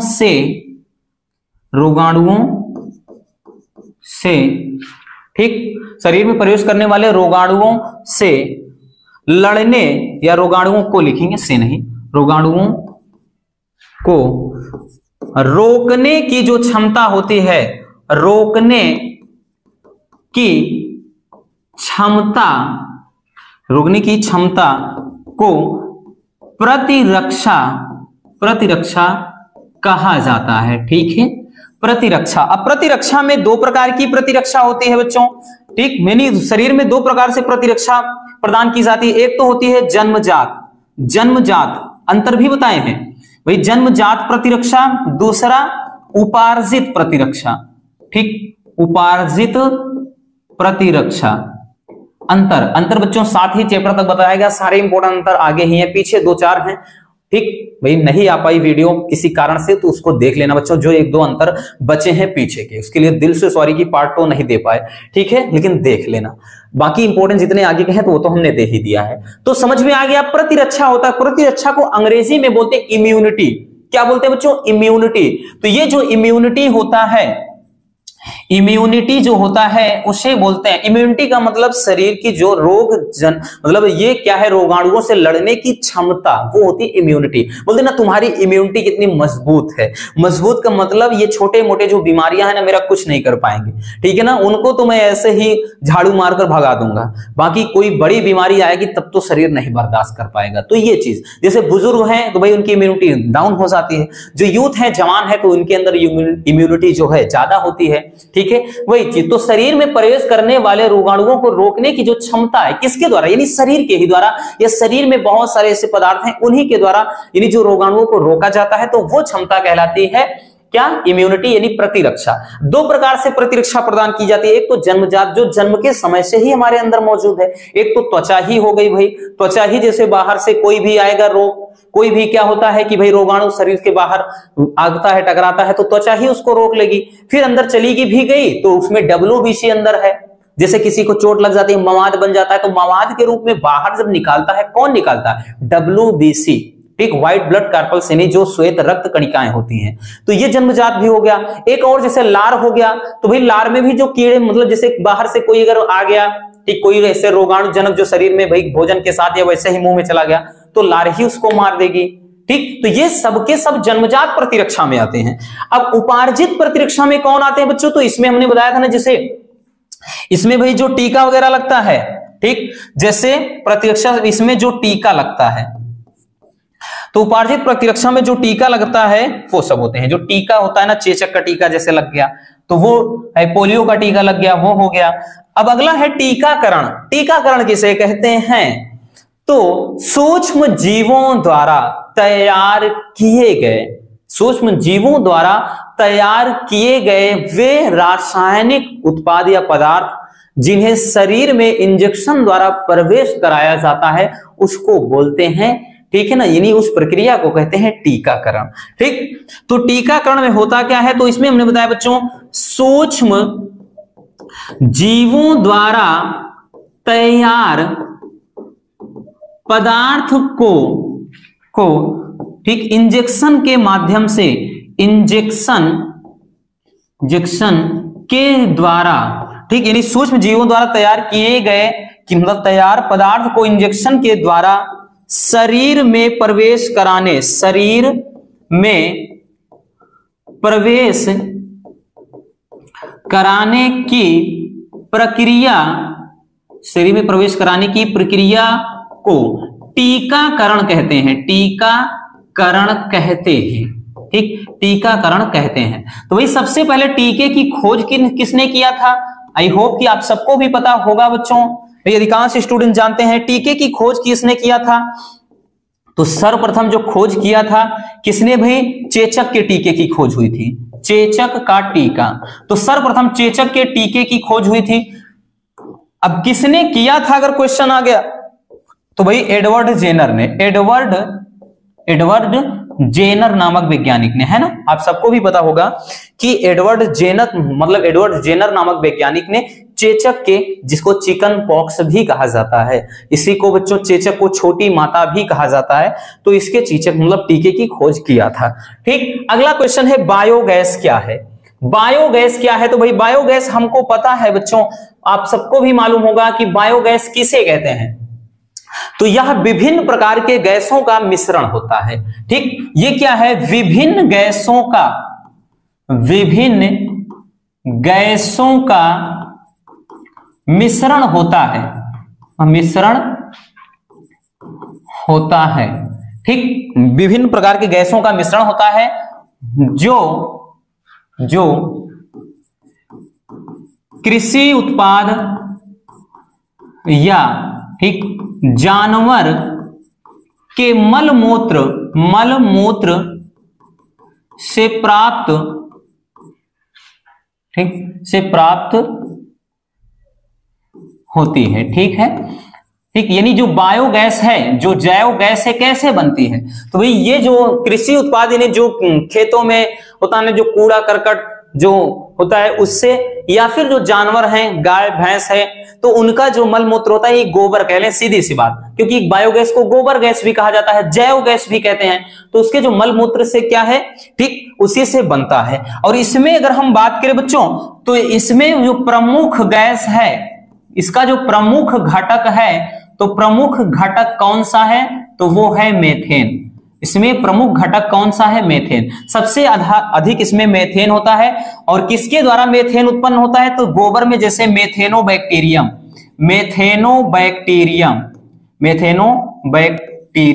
तो मेथेनोबैक्टीरियम के द्वारा, यानी यही बैक्टीरिया गोबर में से मेथेन की मात्रा को जनरेट करता है, यानी उत्पन्न करता है, तब जाकर के क्या है, ये बायोगैस तैयार होती है। क्लियर हो गया? वाहित मल अब बताने की जरूरत ना है बबुआ, इसको कल ही बताए थे। वाहित मल क्या होता है? कल ही बताए थे बच्चों, अगर आपको याद हो। वाहित मल कल या परसों बताया था, हमें भी नहीं याद है। ठीक, वाहित मल किसे कहते हैं? तो जो नगरों, कस्बों, ठीक नगरों, कस्बों, शहरों में जो नालियों में बहने वाला जो कचरा होता है, मल मूत्र जो होता है, ठीक उसी को कहते हैं वाहित मल। वाहित का मतलब बहता हुआ, मल का मतलब कचरा। ठीक, तो हम लिखेंगे क्या? तो लिखेंगे भाई जो नगरों, कस्बों, ठीक शहरों में नालियों में बहने वाले ठीक मलमूत्र युक्त जल को, यानी जो प्रदूषित जल होता है, जल को वाहित मल कहते हैं, वाहित मल कहते हैं। ठीक है, इसको क्या बोलते हैं? वाहित मल कहते हैं। ठीक है, क्योंकि इसमें ऑक्सीजन की कमी होती है, जिसको बीओडी एक टेक्नोलॉजी होती है, उसके द्वारा इसको दूर किया जाता है। और ये आप लिख सकते हैं, इसके हानियां तो हानि में लिख सकता है भाई, जब इसे झील झरने में गिराया जाता है तो ये उसका पूरा पानी दूषित हो जाता है। दूसरा ये है कि जब कोई क्या होता है, इसमें जो कार्बनिक पदार्थ होते हैं इनकी मात्रा बहुत ज्यादा होती है, तो जब कोई जीव क्या करता है, पानी पीता है, तो क्या है उसमें बीमारी, मतलब जाहिर सी बात है बीमारियां घर बना लेंगी, तो ये होता है। ठीक, अब बीटी फसल क्या है? अब इसमें बीटी बैंगन भी आता है, बीटी कपास भी आता है, लेकिन बीटी फसल हम जानेंगे। तो बीटी फसल किसे कहते हैं बच्चों? तो हमने बताया था कि बीटी जीवाणु द्वारा, बीटी का मतलब बैसिलस थोरिनजिएंसिस। बैसिलस थोरिनजिएंसिस क्या है? बीटी जीवाणु, इसका फुल फॉर्म। तो बीटी जीवाणु के द्वारा, बीटी जीवाणु द्वारा तैयार, ठीक, तैयार फसल को, तैयार फसल को क्या कहते हैं बच्चों? बीटी फसल कहते हैं, बीटी फसल कहते हैं, ठीक। तो बीटी फसल क्या है? तो बैसिलस थोरिनजिएंसिस नामक जीवाणु द्वारा तैयार की गई जो फसलों की एक नस्ल होती है वो क्या कहलाती है बच्चों? उसे कहते हैं बीटी फसल। अब बीटी फसल जो होती है, बीटी फसल में एक बीटी विष उत्पन्न होता है। ये जो बीटी विष होता है वही क्या करता है? पूरे के पूरे पौधे में पहुंच जाता है। जब कोई कीड़ा, जब कोई कीड़े मकोड़े उसकी पत्तियों को, तनों को या फल को खाते हैं, ठीक, फूल व फल को खाते हैं, तो उससे होता क्या है? जो ये बीटी विष होता है उन जीवों की आहार नाल में पहुंच जाता है, फिर वो क्या है? सड़न पैदा कर देगा, तो उनकी आहार नाल फट जाती है और कीड़े मर जाते हैं। तो इसमें जो बीटी ये फसल होती है ये पूरी तरह से अगर हम बात करें बच्चों तो ये कीट प्रतिरोधी होती है, कीट प्रतिरोधी, ठीक, होती है। तो ये जो बीटी फसल होती है ये कीट प्रतिरोधी होती है, अर्थात जब कीड़े खाएंगे इसको तो खुद मर जाएंगे। 1 मिनट पानी पी लें, थोड़ा मुंह सूख रहा है बच्चों।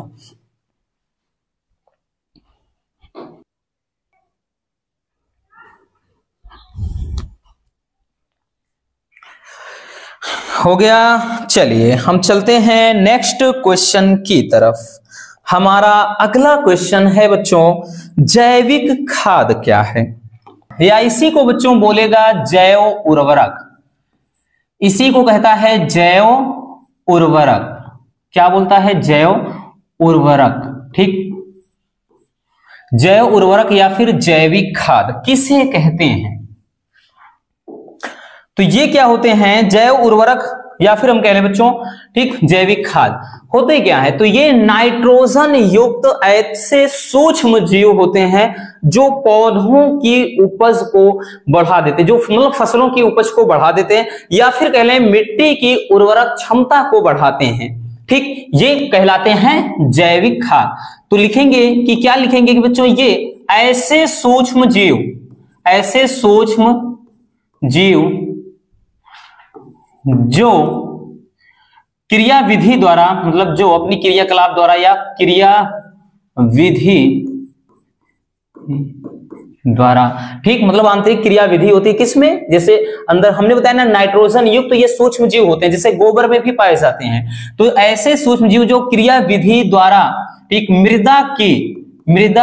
मृदा मतलब मिट्टी की, ठीक, उर्वरक क्षमता को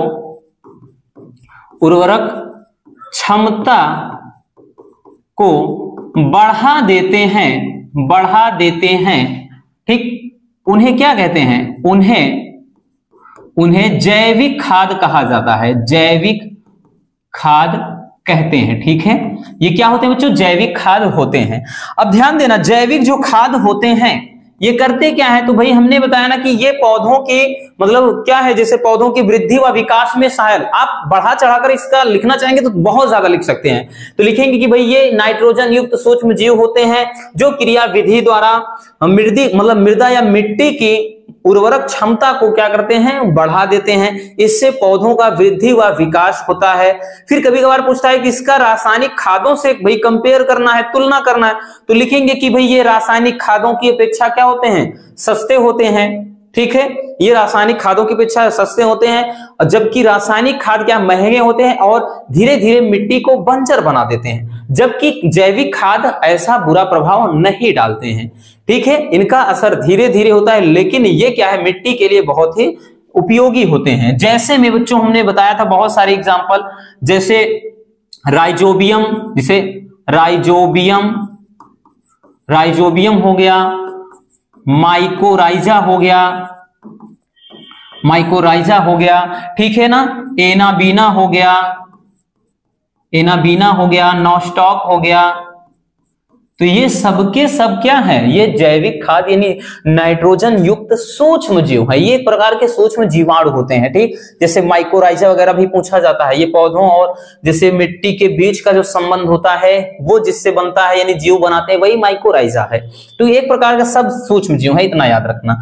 अगला है कि बायोरिएक्टर किसे कहते हैं।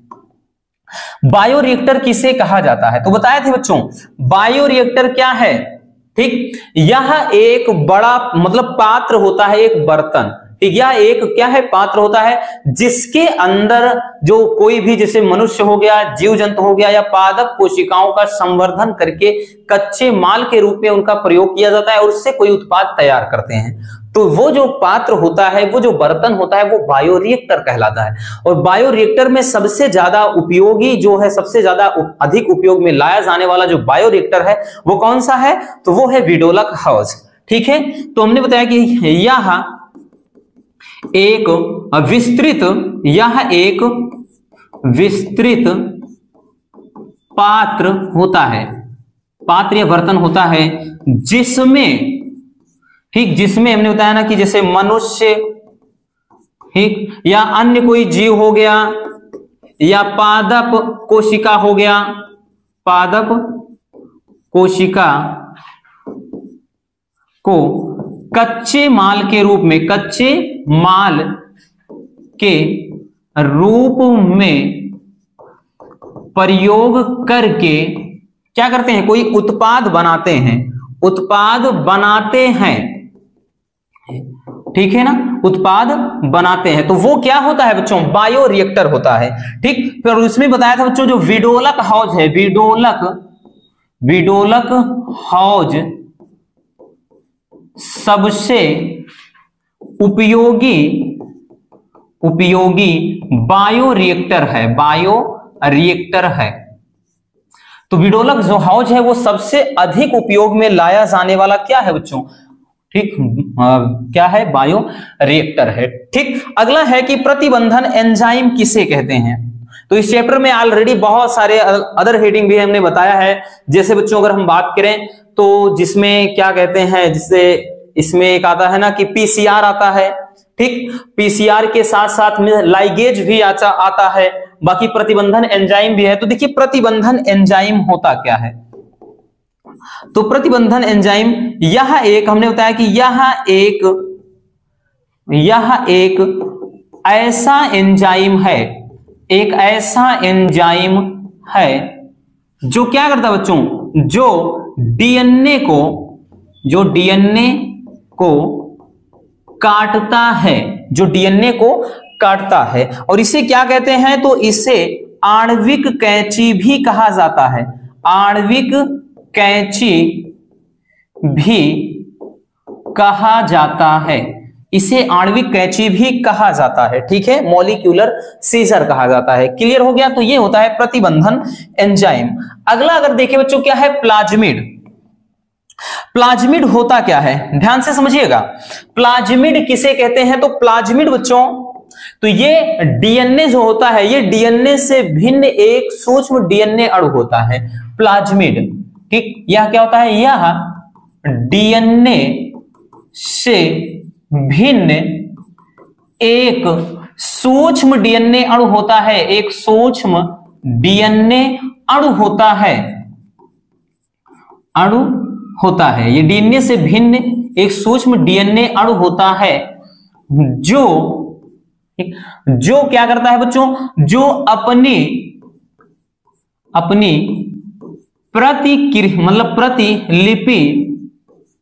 प्रतिकृति जिसको बोलते हैं, अपनी प्रतिकृति, यानी जिसको प्रतिकृति का मतलब अपना डबल रूप, ठीक, जो अपनी प्रतिकृति क्या बनाने में सक्षम होता है, बनाने में सक्षम होता है, एक सक्षम होता है, ठीक। समझ में आ गया कि प्लाज्मिड क्या होता है। तो प्लाज्मिड या डीएनए से भिन्न एक सूक्ष्म डीएनए अणु होता है जो अपनी प्रतिकृति बनाने में सक्षम होता है। और सबसे ज्यादा उपयोग में, मतलब सबसे अगर उपयोगी प्लाज्मिड का नाम ले तो उसका है पीबीआर 3322, ये सबसे ज्यादा उपयोग में लाया जाने वाला, ठीक है ना, एक प्लाज्मिड होता है, ठीक। चलिए अगला क्वेश्चन देखते हैं। अगला क्वेश्चन है गोल्डन राइस किसे कहते हैं, ठीक है। क्या है भाई? Golden rice. एक मिनट, कहां गया? ठीक, गोल्डन राइस। देखिए गोल्डन राइस या इसी को सुनहरा चावल कहा जाता है। क्या बोलते हैं बच्चों? सुनहरा चावल। ठीक, गोल्डन राइस यानी सुनहरा चावल। 2023 में ये 2 सेट में आया था कि गोल्डन राइस पर टिप्पणी लिखना अपने को। देखिए गोल्डन जो राइस होता है बच्चों, सुनहरा चावल, ये क्या है कि मतलब ये चावल की एक ऐसी प्रजातियां हैं जिसमें बीटा कैरोटीन प्रोटीन की अधिकता होती है। ठीक, अगर पूछ लिया जाए कि गोल्डन राइस में किस विटामिन की अधिकता होती है, पूछा है 2023 में, ऐसे ही पूछा था कि किस विटामिन की अधिकता होती है, तो इसमें विटामिन ए, क्योंकि जो कैरोटीन होता है वो विटामिन ए में सबसे ज्यादा पाया जाता है, कैरोटीन प्रोटीन, तो विटामिन ए का प्रमुख घटक होता है। ठीक है, तो और बात करें तो ये एक क्या होता है? एक आनुवांशिक रूपांतरित ये फसल है, यानी जिसको क्या है, जैसे पारजीनी हम जंतु पढ़े हैं ना, पारजीनी जंतु, ये अभी नीचे है, तो पारजीनी एक प्रकार का समझो ये है। तो यह लिखेंगे कि यह एक आनुवांशिक रूपांतरित पौधा है, आनुवांशिक रूप से तैयार किया गया रूपांतरित पौधा है। तो ये एक आनुवांशिक रूपांतरित पौधा है। ठीक, और इसमें क्या होता है बच्चों? इसमें बीटा कैरोटीन प्रोटीन की अधिकता होती है, प्रोटीन होता है। ठीक, या फिर हम कह सकते हैं बच्चों, इसको ऐसे भी लिख सकते हैं कि इसमें मतलब लिखेंगे यह, ठीक, यह विटामिन ए का प्रमुख घटक, मतलब प्रमुख घटक होता है। ठीक, घटक है या स्रोत है लिख सकते हैं। तो विटामिन ए इसमें गोल्डन राइस में भरपूर पाया जाता है। ठीक है ना, समझ में आ गया सुनहरा चावल या गोल्डन राइस क्या होता है। अगला क्वेश्चन है बच्चों कि पारजीनी जंतु क्या है? तो भाई बार बार बताने की जरूरत क्या है, रट तो गया होगा, अब भी नहीं कर पाया, बेकार है। तो पारजीनी जंतु किसे कहते हैं? वह जंतु जिसके जीन में फेर बदल करके या हेर फेर करके बाहर से कोई अतिरिक्त जीन प्रवेश करा दिया जाए, तो ऐसे जंतु को पारजीनी जंतु कहा जाता है। ठीक, तो हम इसमें लिखेंगे बच्चों कि वह जंतु जिसके जीन में हेर फेर करके, हेर फेर या फेर बदल लिख लें, हेर फेर करके अतिरिक्त जीन प्रवेश करा दिया जाए, अतिरिक्त जीन प्रवेश करा दिया जाए, तो उसे क्या बोलते हैं बच्चों? उसे कहते हैं पारजीनी जंतु, उसे पारजीनी जंतु कहते हैं। ठीक, उसे पारजीनी जंतु कहते हैं। अब ये जो जीन होगा बच्चों, जो इसमें जीन प्रवेश कराएंगे, वो जीन फिर अपना पूरा लक्षण दिखाने लगता है, यानी वो उसके अंदर जो जीन होता है उसके स्थान पे जो बाहर से जीन प्रवेश कराया जाएगा वो अपने लक्षण दिखाएगा और इससे एक नई नस्ल तैयार हो जाती है। जैसे में अगर आपको याद हो, बताया था बच्चों, कितनी बार आ गया होगा, डॉली भेड़, ठीक, कागा गाय, मीरा बकरी, ये सब आपके 5 नंबर वाले में, लॉन्ग वाले क्वेश्चन में भी इसको करवाया है। ठीक, तो लॉन्ग क्वेश्चन में भी पूछा जाता है। क्लियर हो गया? चलिए अब देखते हैं बच्चों नेक्स्ट क्वेश्चन को। हमारा अगला क्वेश्चन क्या है? चलिए अगला क्वेश्चन देखते हैं बच्चों। अगला क्वेश्चन क्या है?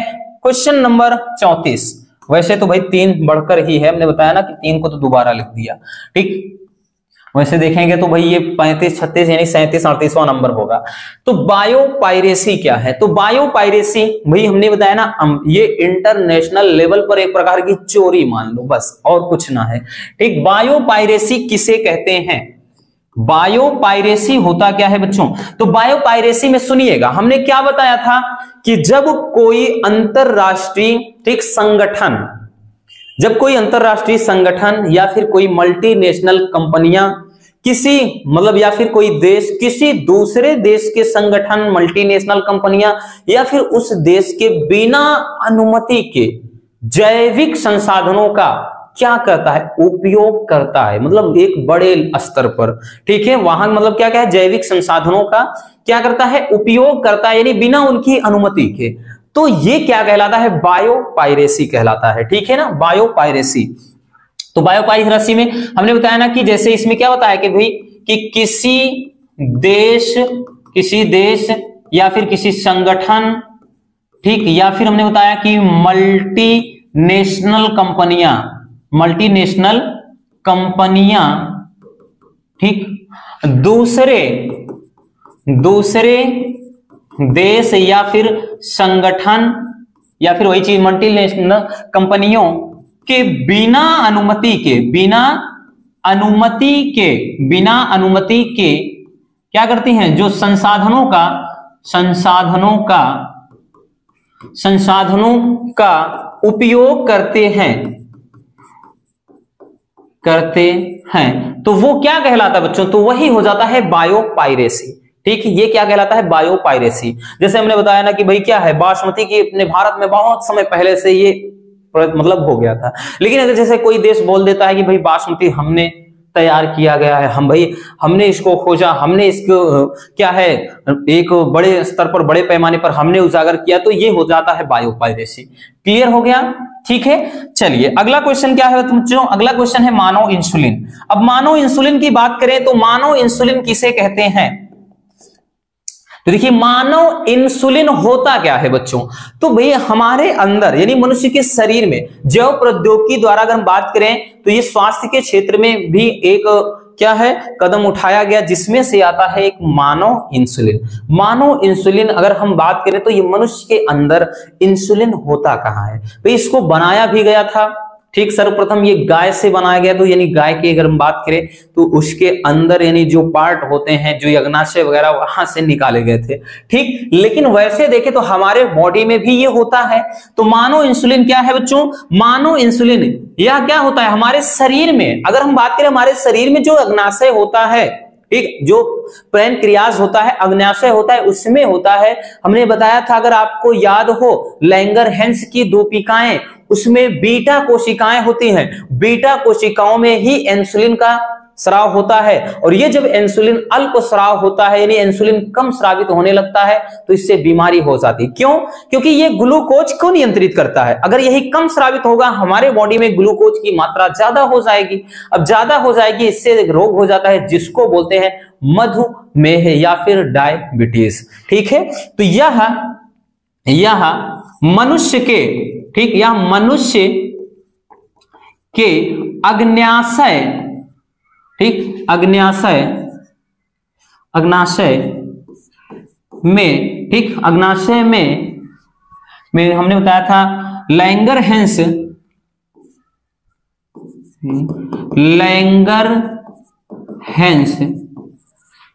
की द्वीपिकाओं में बीटा कोशिकाओं में पाया जाता है और यह क्या करता है, यह ग्लूकोज को नियंत्रित करता है। क्या करता है बच्चों, यह यानी ग्लूकोज को नियंत्रित करने का मतलब ग्लूकोज की मात्रा को बनाए रखता है, नियंत्रित करता है। ठीक, और इसके अल्प स्राव से अगर हम बात करें तो इसके अल्प स्राव से एक बीमारी होती है। अल्प स्राव से एक बीमारी कौन सी हो जाती है बच्चों, जिसको बोलते हैं शुगर। क्या कहते हैं, शुगर, या फिर इसी को कहते हैं डायबिटीज, या फिर इसी को कहते हैं मधुमेह। ठीक, तो इसके अल्प स्राव से क्या हो जाता है, शुगर या डायबिटीज या मधुमेह नामक बीमारी हो जाती है। अब चलिए अगला क्वेश्चन देखते हैं। अगला क्वेश्चन देखिए ये 100 में 100% है आएगा, चाहे तो आपका सहोपकारिता पूछे, चाहे सहभोजिता पूछे, चाहे परजीविता पूछे, यह एक और है सहजीवन। ठीक, सहजीविता जिसको कहते हैं, ये सब बहुत ही ज्यादा इंपॉर्टेंट है। ठीक है, चलिए बच्चों अब देखिए ये ध्यान से देखिएगा कि सहोपकारिता क्या है। सहोपकारिता में हमने आपको बहुत ही अच्छे से समझाया था, ये दो जीवों के बीच होने वाली ऐसी पारस्परिक क्रिया है, जैसे ये दो जीव हैं तो सहज मतलब सहोपकारिता क्या है, तो सहोपकारिता दो जीवों के बीच होने वाली ऐसी अंतरजातीय या फिर आंतरिक एक ऐसी प्रक्रिया है जिसमें दोनों जीव को एक दूसरे के कारण लाभ होता है।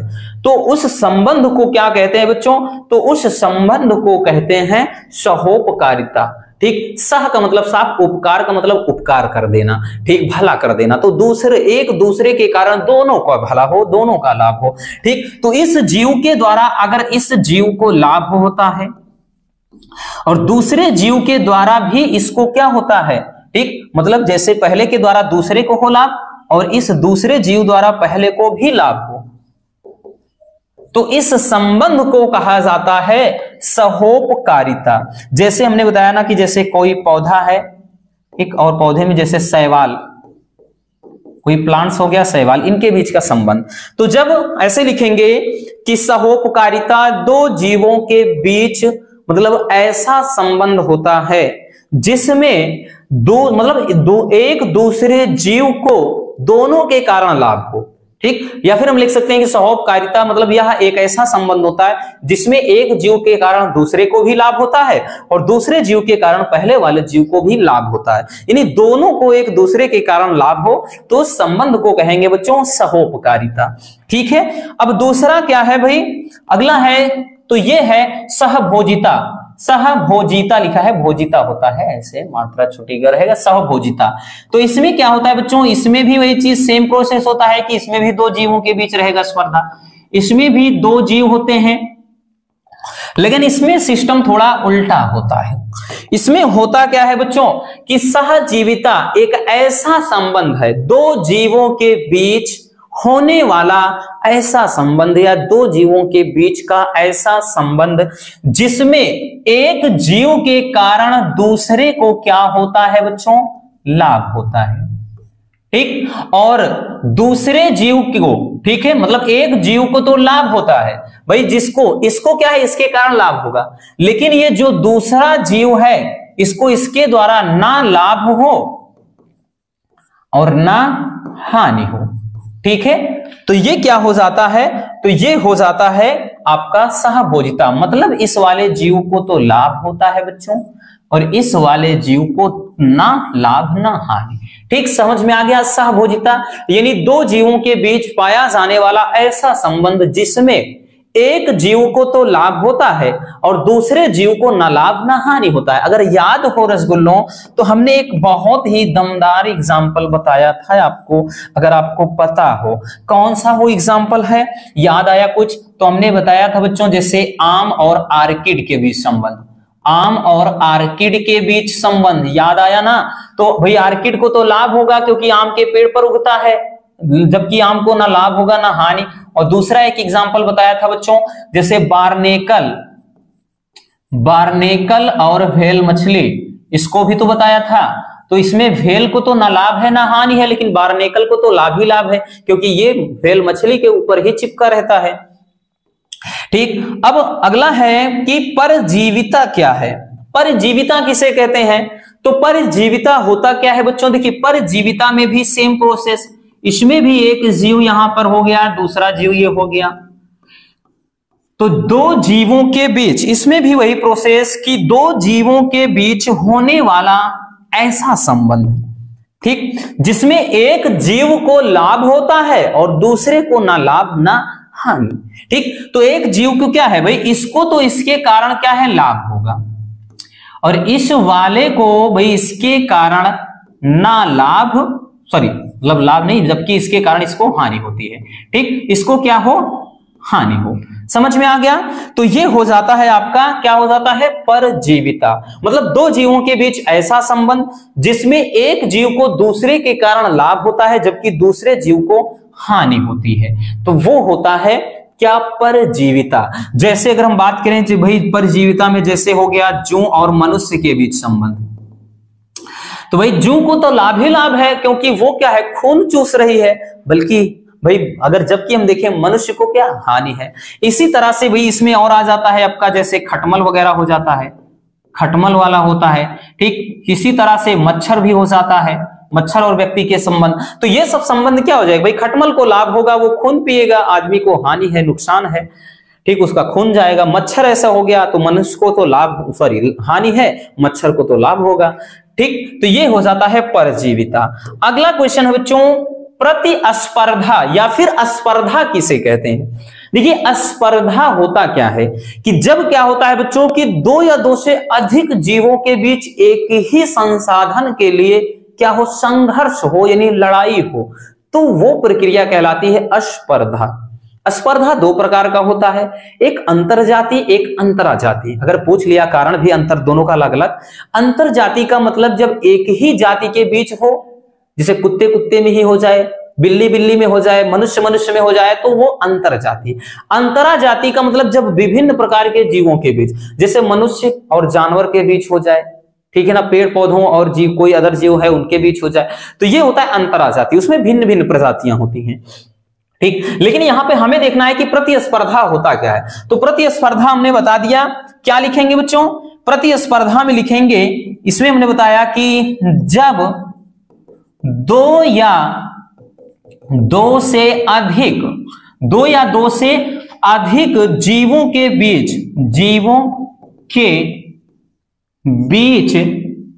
दो या दो से अधिक जीवों के बीच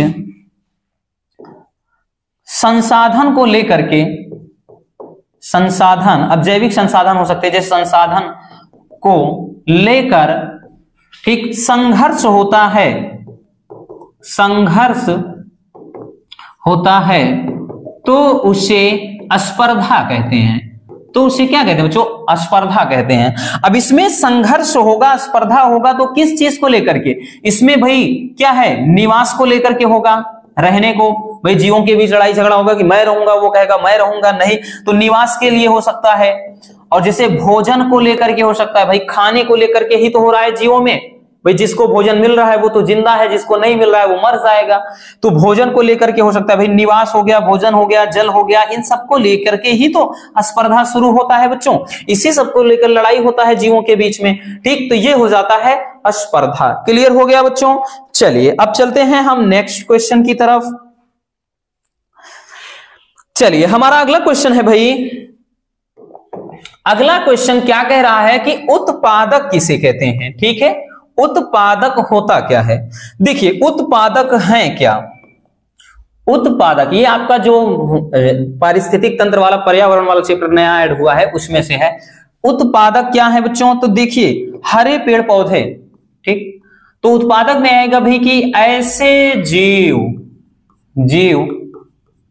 जो होते क्या है, ठीक, जो अपना भोजन स्वयं बनाते हैं, अपना भोजन स्वयं बनाते हैं, ठीक, अपना भोजन स्वयं बनाते हैं, वो उत्पादक कहलाते हैं भाई, उत्पादक कहलाते हैं। अब उत्पादक की बात करें तो भाई उत्पादक कौन हो जाएगा, तो यहां पर अब आ गया ना बच्चों, भाई उत्पादक में कैसे, भाई जैसे में अगर हम देखें, जैसे क्या, ये हरे पेड़ पौधे, तो हरे पेड़ पौधे क्या हो जाएंगे, ये हो जाएंगे उत्पादक, ठीक है, ये उत्पादक हो जाते हैं। अब दूसरा है, ठीक, उत्पादक के दूसरा है उपभोक्ता, कंज्यूमर। तो उपभोक्ता क्या होता है भाई, उपभोक्ता क्या होता है कि ऐसे जीव जो अपना भोजन स्वयं ना बना करके, क्या है, अपना भोजन उत्पादक से प्राप्त करते हैं, यानी जो क्या करते हैं, अपने भोजन के लिए उत्पादक पर निर्भर रहते हैं, उनको कहा जाता है उपभोक्ता। क्या होता है, उपभोक्ता।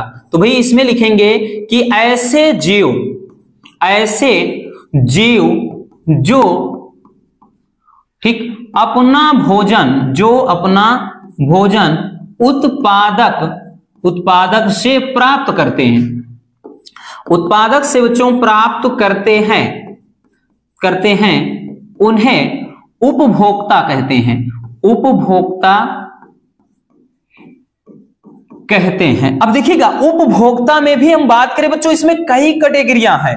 उपभोक्ता में ध्यान देना, आपका शाकाहारी भी आ जाएगा, कौन सा, शाकाहारी भी आ जाएगा, इसी में मांसाहारी भी आ जाएगा, ठीक, कौन सा बच्चों, मांसाहारी भी आ जाएगा, इसी में आपका अपमार्जक भी आ जाएगा, ठीक। अपमार्जक क्या है बताया था, जो जैसे गिद्ध वगैरह हो गए, तो ये भी कहीं ना कहीं, ठीक, हालांकि मतलब इसी की निम्न श्रेणियां हैं, और इसी में अपघातक भी आ जाता है, ठीक, वैसे देखें तो बच्चों ये उपभोक्ता को प्राथमिक उपभोक्ता, द्वितीयक उपभोक्ता, तृतीयक उपभोक्ता में अलग अलग बांटा गया है। लेकिन हम सीधी सी बात समझे तो ये उपभोक्ता में शाकाहारी, मांसाहारी, सर्वाहारी, अपमार्जक, अपघटक सब आ जाते हैं उपभोक्ता में। ये कहीं ना कहीं बच्चों प्रत्यक्ष या अप्रत्यक्ष रूप से अपना भोजन इनसे ही प्राप्त करते हैं। जबकि ये जो अपघटक होते हैं ये थोड़ा अपवाद में आता है। अपघटक जो होता है बच्चों ये अपना भोजन किससे प्राप्त करता है? तो ये जो अपघटक होता है तो वही ये अपना भोजन उत्पादक से भी प्राप्त करेगा और अपना भोजन उपभोक्ता से। अपघटक में क्या होते हैं? सूक्ष्म जीव, जैसे हो गया भाई कोई जीवाणु हो गया, ठीक, यानी जो कवक हो गया, बैक्टीरिया वगैरह है ना, ये सब चीजें, कवक हो गया, जीवाणु वगैरह हो गया, तो ये तो आ जाते हैं अपघटक में। तो ये उपभोक्ता नहीं कहा जा सकता इनको पूरी तरह से। ये अपना भोजन भाई उपभोक्ता और उत्पादक दोनों को अपघटित करके प्राप्त करते हैं। क्लियर? चलिए अगला है बच्चों खाद्य श्रृंखला। अब खाद्य श्रृंखला किसे कहते हैं? याद है किसी को? याद है बच्चों खाद्य श्रृंखला किसे कहते हैं? तो खाद्य श्रृंखला, तो ये खाद्य श्रृंखला यह एक ऐसी श्रृंखला होती है जिसमें ऊर्जा का प्रवाह एक दिशिक होता है, जिसमें एक जीव दूसरे जीव पर निर्भर होता है तथा इसी तरह ऊर्जा का स्थानांतरण होता रहता है। या एकदम सीधी सी भाषा में बोलें तो खाद्य श्रृंखला यह एक ऐसी श्रृंखला होती है, खाद्य श्रृंखला एक ऐसी श्रृंखला होती है जिसमें एक जीव दूसरे जीव को खाता है तथा दूसरे जीव को भी किसी अन्य जीव द्वारा खाया जाता है, तो वो श्रृंखला कहलाती है खाद्य श्रृंखला। तो एक आसान सी भाषा में लिखेंगे, यह एक ऐसी श्रृंखला होती है, यह एक ऐसी श्रृंखला होती है जिसमें एक जीव दूसरे को खाता है तथा उसे भी किसी और द्वारा खाया जाता है,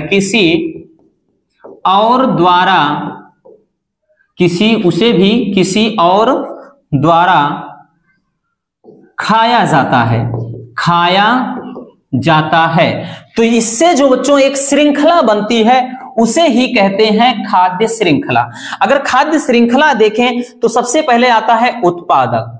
उत्पादक का मतलब जैसे हरे पेड़ पौधे हो गए, उत्पादक के बाद इनको शाकाहारी खाएगा, शाकाहारी में, ठीक समझ गए आप, शाकाहारी को मांसाहारी भी निवाला बना सकता है, बनाएगा, बिल्कुल बनाएगा। मांसाहारी, अब मांसाहारी के बाद भाई हो जाता है मतलब यहां पे हो जाता है अपघटक, घटक, मतलब ये इस तरह से। ये क्या है? इसमें ऊर्जा का प्रवाह एक दिशिक होता है कि उत्पादक को कौन? शाकाहारी खाएगा। उत्पादक मतलब हरे पेड़ पौधे हो गए या फिर घास फूस कह ले, उनको शाकाहारी कौन खाएगा? भाई इनको जैसे बकरियां खा रही हैं, बकरिया का शिकार कौन करेगा? शेर कर ले रहा है। तो इस तरह से शेर जैसे मर गया तो उसका घटक करने वाला घटक पैदा ही है, ये सूक्ष्म जीव जो कवक हो गया, ठीक। तो इस तरह से, या फिर आप ऐसे लिख सकते थे जैसे भाई हरे घास, फिर उसके बाद टिड्डा, टिड्डा को कौन खाएगा? मेढक, मेढक को कौन खाएगा बच्चों? तो मेढक को भाई जैसे सर्प, सर्प को कौन खाएगा? बाज, ठीक। तो बाज को आगे भी ऐसे बढ़ा, मतलब ऐसे श्रृंखला ये बढ़ती चली जाती है। बहुत पहले पर्यावरण में पढ़ा होगा कक्षा 7 या 8 में, तो वही चैप्टर फिर से आ गया है आपका। तो समझ में आ गया खाद्य श्रृंखला क्या होती है। अगला है कि राष्ट्रीय उद्यान किसे कहते हैं। तो बच्चों ये राष्ट्रीय उद्यान यह एक ऐसा क्षेत्र होता है जहां पर ठीक मतलब जैविक संपदा को या फिर जीव जंतुओं को संरक्षित रखा जाता है। एक इसमें कल देखिए अभ्यारण्य भी बताए थे, ठीक, लेकिन यहां पर है राष्ट्रीय उद्यान, ठीक। तो यह एक ऐसा क्षेत्र होता है बच्चों, यह एक ऐसा क्षेत्र होता है जहां पर, ठीक, जीवों को संरक्षित रखा जाता है, संरक्षित रखा जाता है। और बात करें तो इसमें भी वही चीज होता है कि मानवीय हस्तक्षेप पर या मानवीय स्वामित्व, लकड़ी काटने या फिर जैसे पेड़ काटने पर रोक लगा होता है। अगर हम बात करें सबसे पहले, कभी कभार पूछ लेता है कि सबसे पहला वन्य जीव अभ्यारण्य जो है बच्चों, ठीक है, वो उत्तराखंड में जिम कार्बेट सबसे पहला जो है वो है, उसका नाम है जिम कार्बेट राष्ट्रीय उद्यान है। जिम कार्बेट सबसे पहला राष्ट्रीय उद्यान जिम कार्बेट, जिसे बच्चों हेली नेशनल पार्क से भी जाना जाता है। हेली, ठीक, heli national park, heli national park के नाम से भी जाना जाता है। ये उत्तराखंड में है। ये सबसे पहला वन्य जीव अभ्यारण्य मतलब राष्ट्रीय उद्यान यही है। बाकी इसमें रणथंभौर है, ठीक, बहुत सारे आपके हैं, जैसे सुंदरवन का डेल्टा है, तो बहुत सारे ऐसे वन्य मतलब राष्ट्रीय उद्यान है। क्लियर हो गया। ठीक, अगला है बच्चों कि तप्त स्थल। अब हॉट स्पॉट होता क्या है भाई? हॉट स्पॉट किसे कहते हैं या तप्त स्थल? तो हॉट स्पॉट बच्चों ऐसा क्षेत्र होता है जहां पर जैव विविधता अधिक मात्रा में पाई जाती है, लेकिन वहां पर क्या है, जीवों के बीच में संघर्ष होता है, यानी वहां जैविक संसाधनों की कमी होती है। ठीक है, तो ऐसा क्षेत्र जहां जैव विविधता अधिक मात्रा में होती है, अधिक मात्रा में होती है, ठीक, अधिक मात्रा में होती है, जबकि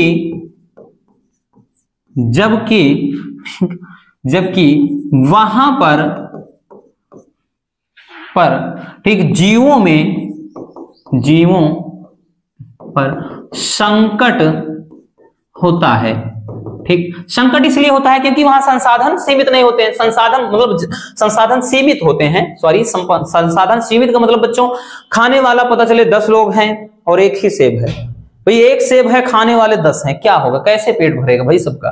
तो वो चीज होता है। ये ऐसे क्षेत्रों जहां जैव विविधता तो बहुत ज्यादा अधिक होती है, लेकिन वहां पर संसाधनों की कमी होती है, तो वही चीज होता है। जबकि वहां पर क्या है, जीवों पर संकट होता है। जैसे में हम बात करें तो इंडो बर्मा हो गया, ये सब जैव विविधता के नाम है बच्चों। जैसे में हम बात करें तो इंडो बर्मा, इंडो या बर्मा लिख दें, ठीक है। पश्चिमी घाट ये क्या होता है, ठीक, हॉट स्पॉट, भारत के ये हॉट स्पॉट हैं। ठीक, चलिए अगला क्वेश्चन क्या है, रेड डाटा बुक। तो रेड डाटा बुक होता क्या है भाई? रेड डाटा बुक किसे कहते हैं? तो रेड डाटा बुक अगर आपको पता हो तो हमने बताया था कि IUCN, ठीक, international union for conservation of nature and natural resource, ये इसका फुल फॉर्म होता है। IUCN एक संस्था है जिसका हेडक्वार्टर कहां पे है? स्विट्जरलैंड में है। ठीक, तो IUCN द्वारा इसके द्वारा जारी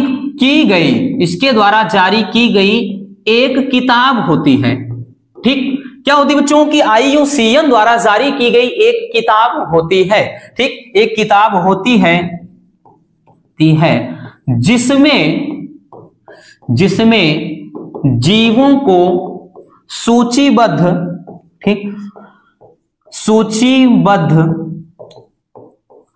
तरीके से, ठीक, दर्शाया गया होता है। ठीक, दर्शाया जाता है, लिख दें, दर्शाया जाता है। यानी इसमें जीवों की एक लिस्ट होती है कि कौन सा विलुप्त प्रजाति है, कौन सा संकटग्रस्त है, और कौन दुर्लभ प्रजातियां हैं, कौन अभेद प्रजातियां हैं, और कौन भविष्य में मतलब नहीं खत्म होंगी। तो इन सबका जो डेटा होता है, जो लेखा जोखा होता है, वो रेड डाटा बुक के अंदर होता है। ठीक, ताकि क्या है, इससे जानकारी आसानी से मिल जाए और उन जीवों पर अगर कोई संकट आता है तो उनको बचाया जा सके। तो ये जो किताब होती है उसको बोलते हैं रेड डाटा बुक। क्या कहते हैं बच्चों? रेड डाटा बुक कहा जाता है। क्लियर हो गया? चलिए स्क्रीनशॉट कर लीजिए। वैसे आप क्या करेंगे, है ना, अब क्या भाई, हमारी तो वही आदत पड़ी है, स्क्रीनशॉट कर लीजिए। चलिए अगला क्वेश्चन देखते हैं बच्चों। अगला क्वेश्चन है कि स्वस्थानीय संरक्षण क्या है। देखिए पूछा जाता है कि स्वस्थानीय और बहिस्थानीय या उत्स्थानीय। ठीक, स्वस्थानीय संरक्षण किसे कहते हैं, ये हमारा क्वेश्चन होता है।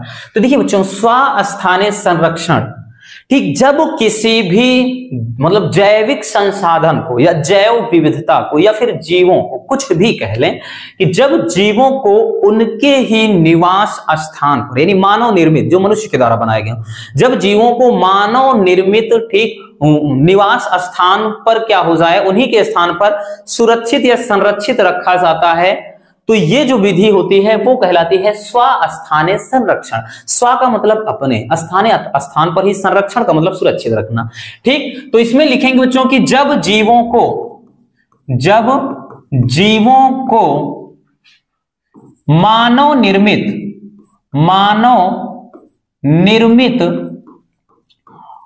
उनके निवास स्थान पर, उनके मतलब वो जीवों के, ठीक है ना, मानव निर्मित उनके निवास स्थान पर संरक्षित रखा जाता है, संरक्षित रखा जाता है तो उसे क्या कहते हैं बच्चों? तो उसे स्वस्थाने संरक्षण कहते हैं। क्या कहते हैं? स्वस्थाने संरक्षण कहते हैं, स्वस्थाने संरक्षण कहते हैं। अब स्वस्थाने संरक्षण के अंतर्गत हम बात करें बच्चों तो इसके अंतर्गत जैसे क्या आएगा, जैसे हो गया राष्ट्रीय उद्यान, ठीक, राष्ट्रीय उद्यान, इसके लिए राष्ट्रीय उद्यान बनाया गया है, ठीक है। अभयारण्य, वन्य जीव अभयारण्य है, ठीक, तो ये हो जाएगा जैसे राष्ट्रीय उद्यान, अभयारण्य आदि, ये सब किस में आ जाता है? तो ये आ जाता है स्वस्थाने संरक्षण में। क्वेश्चन 5 नंबर में भी पूछता है कि जीवों का संरक्षण या जैव विविधता को संरक्षित करने की क्या विधियां हैं या फिर सरकार को इसके लिए क्या कदम उठाना चाहिए, ठीक, तो ये भी आप पूरा स्वस्थाने बहिस्थाने पूरा लिख देना बस, ठीक है। अब उसके बाद बात करें बच्चों बहिस्थाने संरक्षण में, तो इसमें क्या होता है कि जब जीवों को उनके वास स्थान से हटाकर किसी अन्य ठीक स्थान पर, ठीक, जब जीवों को उनके वास स्थान से हटाकर किसी अन्य स्थान पर संरक्षित किया जाता है या उनका संरक्षण होता है, संरक्षित किया जाता है तो उसे क्या बोलते हैं बच्चों? तो उसे बहिस्थाने या फिर उत्स्थाने कहते हैं, बहिस्थाने संरक्षण कहा जाता है, ठीक है, बहिस्थाने संरक्षण कहा जाता है। अब जैसे में अगर हम बात करें तो भाई इसके लिए जैसे क्या कहते हैं, जैसे इसके लिए तो भाई जैसे हो गया जीन बैंक है, बीज बैंक है, जलशाला है, तो ये छोटे होते हैं अपेक्षाकृत, ठीक है, आदि ये चीज होता है, ठीक, क्योंकि इसके लिए उतना बड़ा स्थान बनाना पॉसिबल नहीं हो पाता है तो उसको हटाकर दूसरे स्थान पर, ठीक, ये बहिस्थाने संरक्षण में होता है। अगला क्वेश्चन है संकटग्रस्त प्रजातियां, ठीक है, ये हमारा क्वेश्चन है संकटग्रस्त प्रजातियां किसे कहते हैं? तो भाई संकटग्रस्त प्रजातियां तो ऐसी प्रजातियां, ठीक, ऐसी प्रजातियां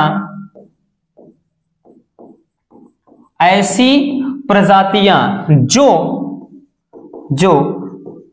संकट, मतलब संकटग्रस्त का मतलब क्या है? जो संकट, ठीक, ऐसी प्रजातियां जो, क्या संकट लिख रहे हैं, जो संकट में हैं या फिर विलुप्ति के कगार पर हैं, ठीक, संकट में है या फिर विलुप्ति के कगार पर हैं तो इनको संकटग्रस्त प्रजातियां कहते हैं, ठीक है। तो इनको क्या कहा जाता है बच्चों? संकटग्रस्त प्रजातियां कहा जाता है, यानी ऐसी प्रजातियां जो संकट में है, गहरे संकट में है, ठीक, या फिर कह लें कि वही भविष्य में क्या है, ये विलुप्त हो जाएंगी, यानी विलुप्ति के कगार पर हैं, तो ऐसी प्रजातियां को क्या कहा जाता है? संकटग्रस्त प्रजातियां कहते हैं। अब जैसे में अगर हम बात करें तो भाई कस्तूरी मृग हो गया, कस्तूरी, ठीक, मृग एकदम लगभग खत्म होने वाले हैं। और उसके बाद एक सींग वाला गेंडा, ठीक, एक सींग वाला गेंडा, ठीक है ना, एक सींग वाला गेंडा, तो ये क्या है? संकट में आते हैं, संकटग्रस्त में, ठीक, ध्यान देना, समझ में आ गया। तो इस तरीके से बच्चों ये आपके पूरे बायोलॉजी में कुछ मोस्ट इंपोर्टेंट क्वेश्चन, भाई 3 डिस्ट्रा हो गया हमने बताया ना, तो 50 के ऊपर हो गया है, ठीक है, ये तो 47 है, तो भाई उसमें 48, 49, 50 तो वैसे भी पहुंच गया, 48 तक है, हाँ, ठीक। तो इस तरीके से क्या है, आपकी तैयारी अब तो एकदम बेहतर हो गई है। हमारी विशेष है, जाइए जमकर फोड़िएगा, झंडा गाड़िए, 5 नंबर वाला, जो 3 नंबर वाला और है, उनको एक बार अच्छे से फिर देखना। अब इसमें से ये आपके 1 नंबर वाले, 2 नंबर वाले पूरे तैयार हो गए, इसमें अधिकांश 3 नंबर वाले भी हैं। अब केवल आपको लॉन्ग यानी 5 नंबर वाला देख लेना है एक बार अच्छे से। प्लेलिस्ट में वीडियो है, पार्ट 1 पार्ट 2 ऐसे करके 2-3 वीडियो है, उसको देख लेना, एकदम क्लियर हो जाएगा। आप 70 में 60 प्लस तो फोड़कर डेफिनेटली आओगे। तो मिलते हैं किसी और शानदार वीडियो के साथ। अगर वीडियो पसंद आई हो तो प्यार से एक लाइक जरूर कर देना बच्चों। Love you, bye bye, take care, और हाँ प्यारा सा कमेंट जरूर कर दीजिएगा।